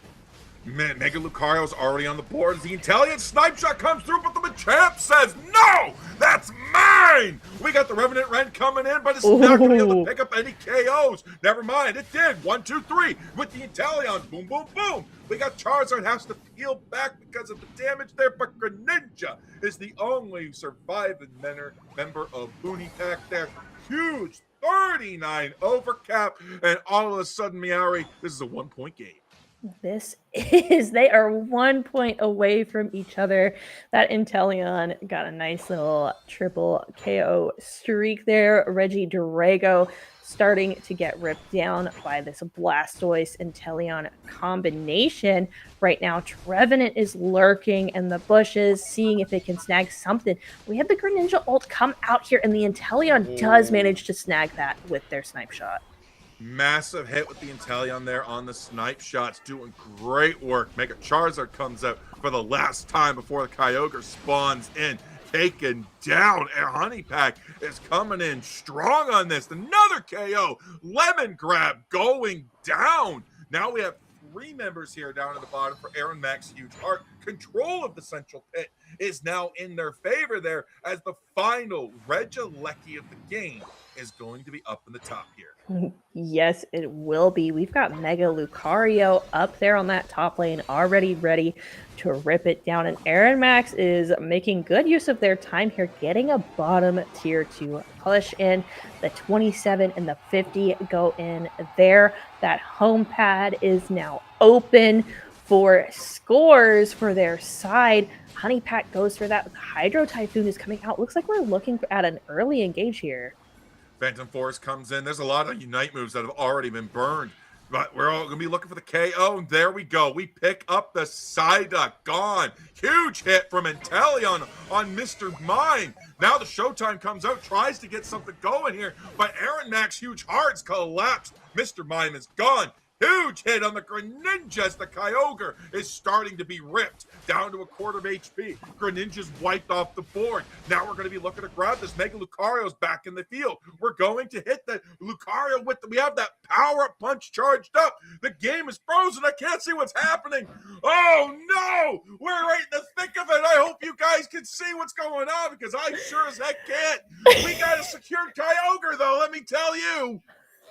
Yes, someone has the Kyogre, and it went to Aaron Max Huge Heart. It is a mystery who exactly snagged it, but I'm sure we will be able to find out. 234 to 762 here.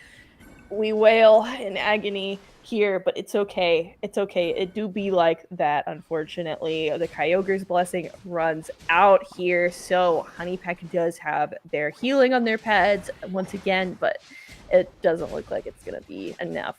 This isn't really something that you come back from.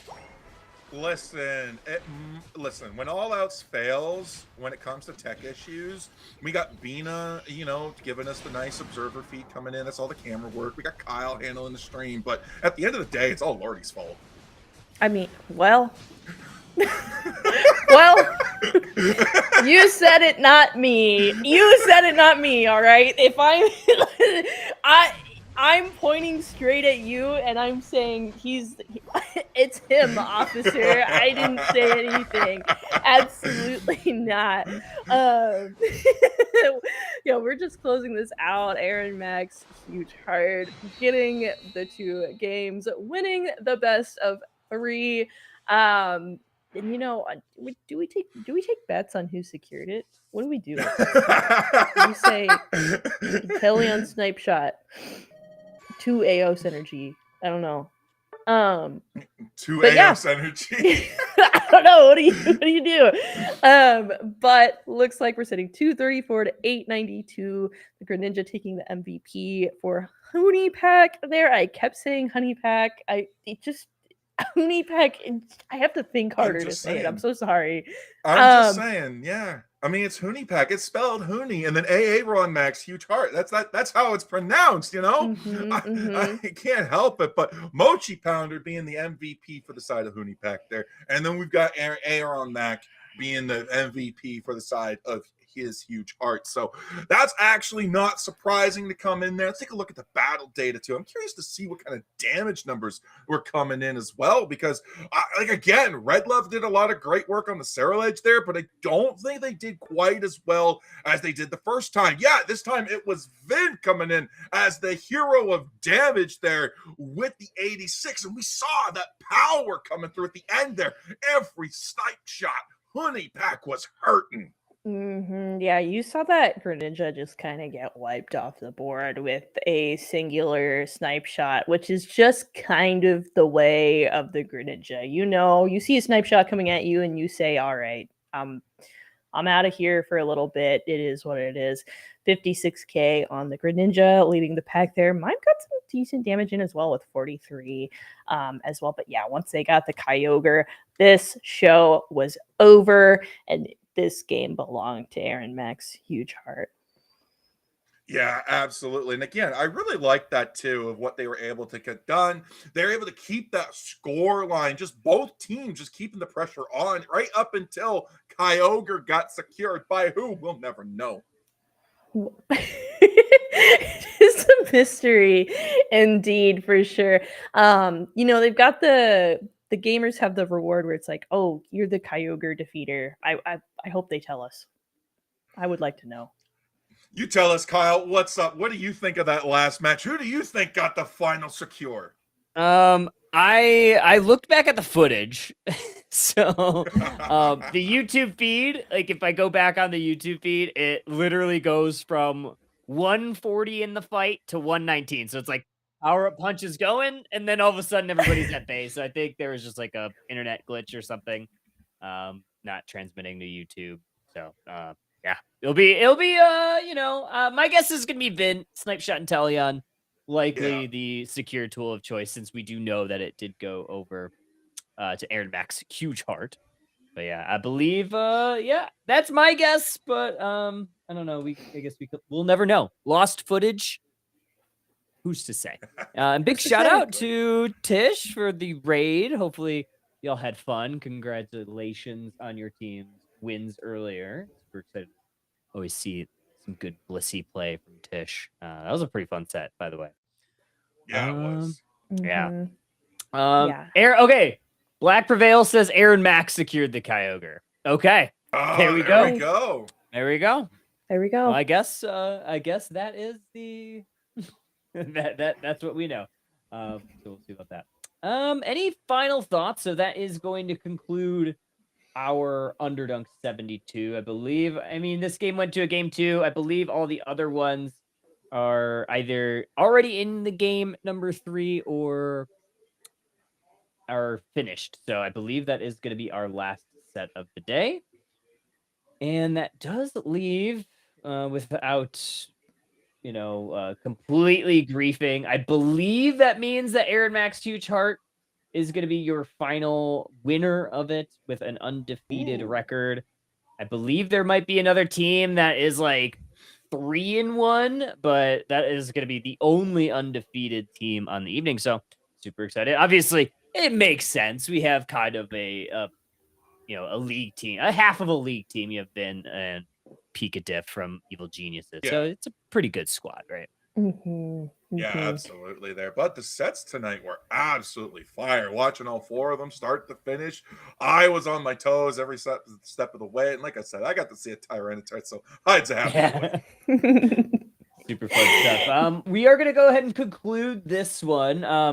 I did want to just drop a couple of final notes in here before we head on out for the evening. ! Fundraiser. Just a reminder for everybody that there is a GoFundMe going on for George, a community member, as well as a Pokemon professor, was president at last year's EUIC, and he's battling stage 5 chronic kidney failure. And we have a GoFundMe up in the chat if you are interested in donating to that. Any donations are appreciated. There's also the Unite dev letter patch. I recommend everybody, reads it, drops their feedback. Would love to hear it from the community. Not sure what the ambassadors can do about any of it. Seemingly something, seemingly nothing. But any feedback is going to be obviously forwarded to the devs. Whether or not they listen to it and incorporate any of it, who's to say? My guess is no. Yeah. But feedback is always obviously welcome and all that fun stuff.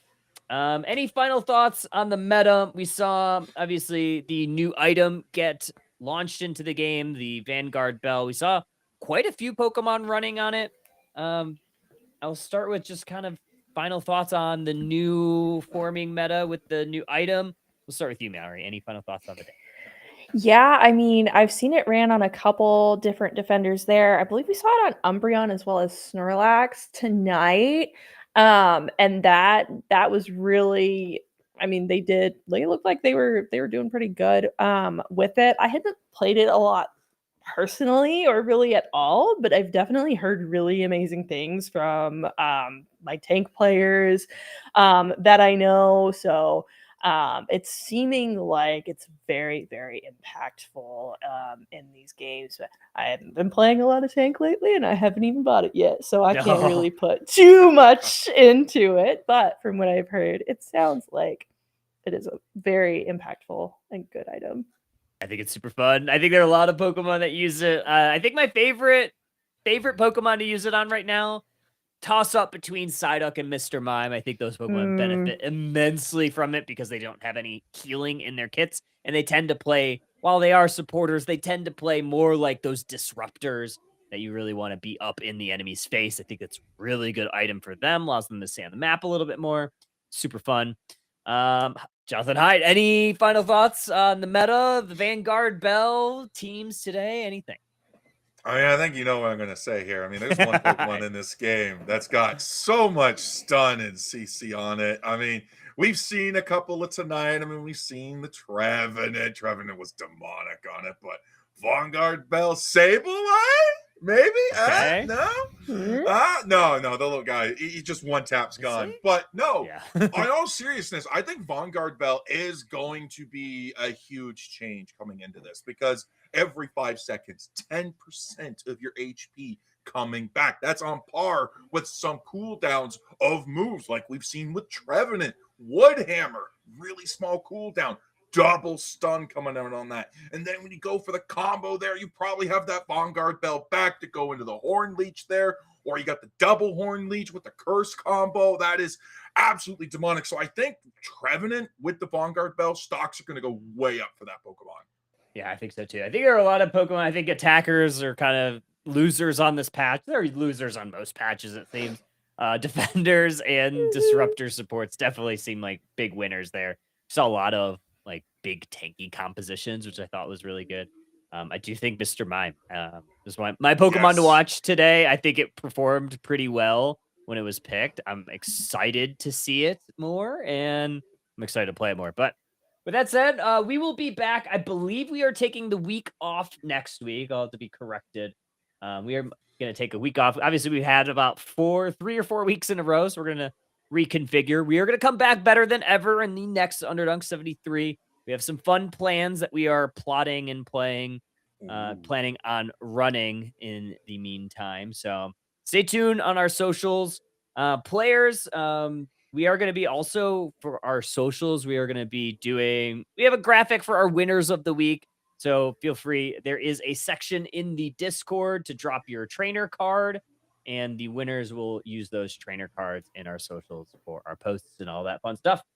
But with that said, that is going to be it for us. We will be back with Underdunk 73 in 2 weeks, if I'm not mistaken.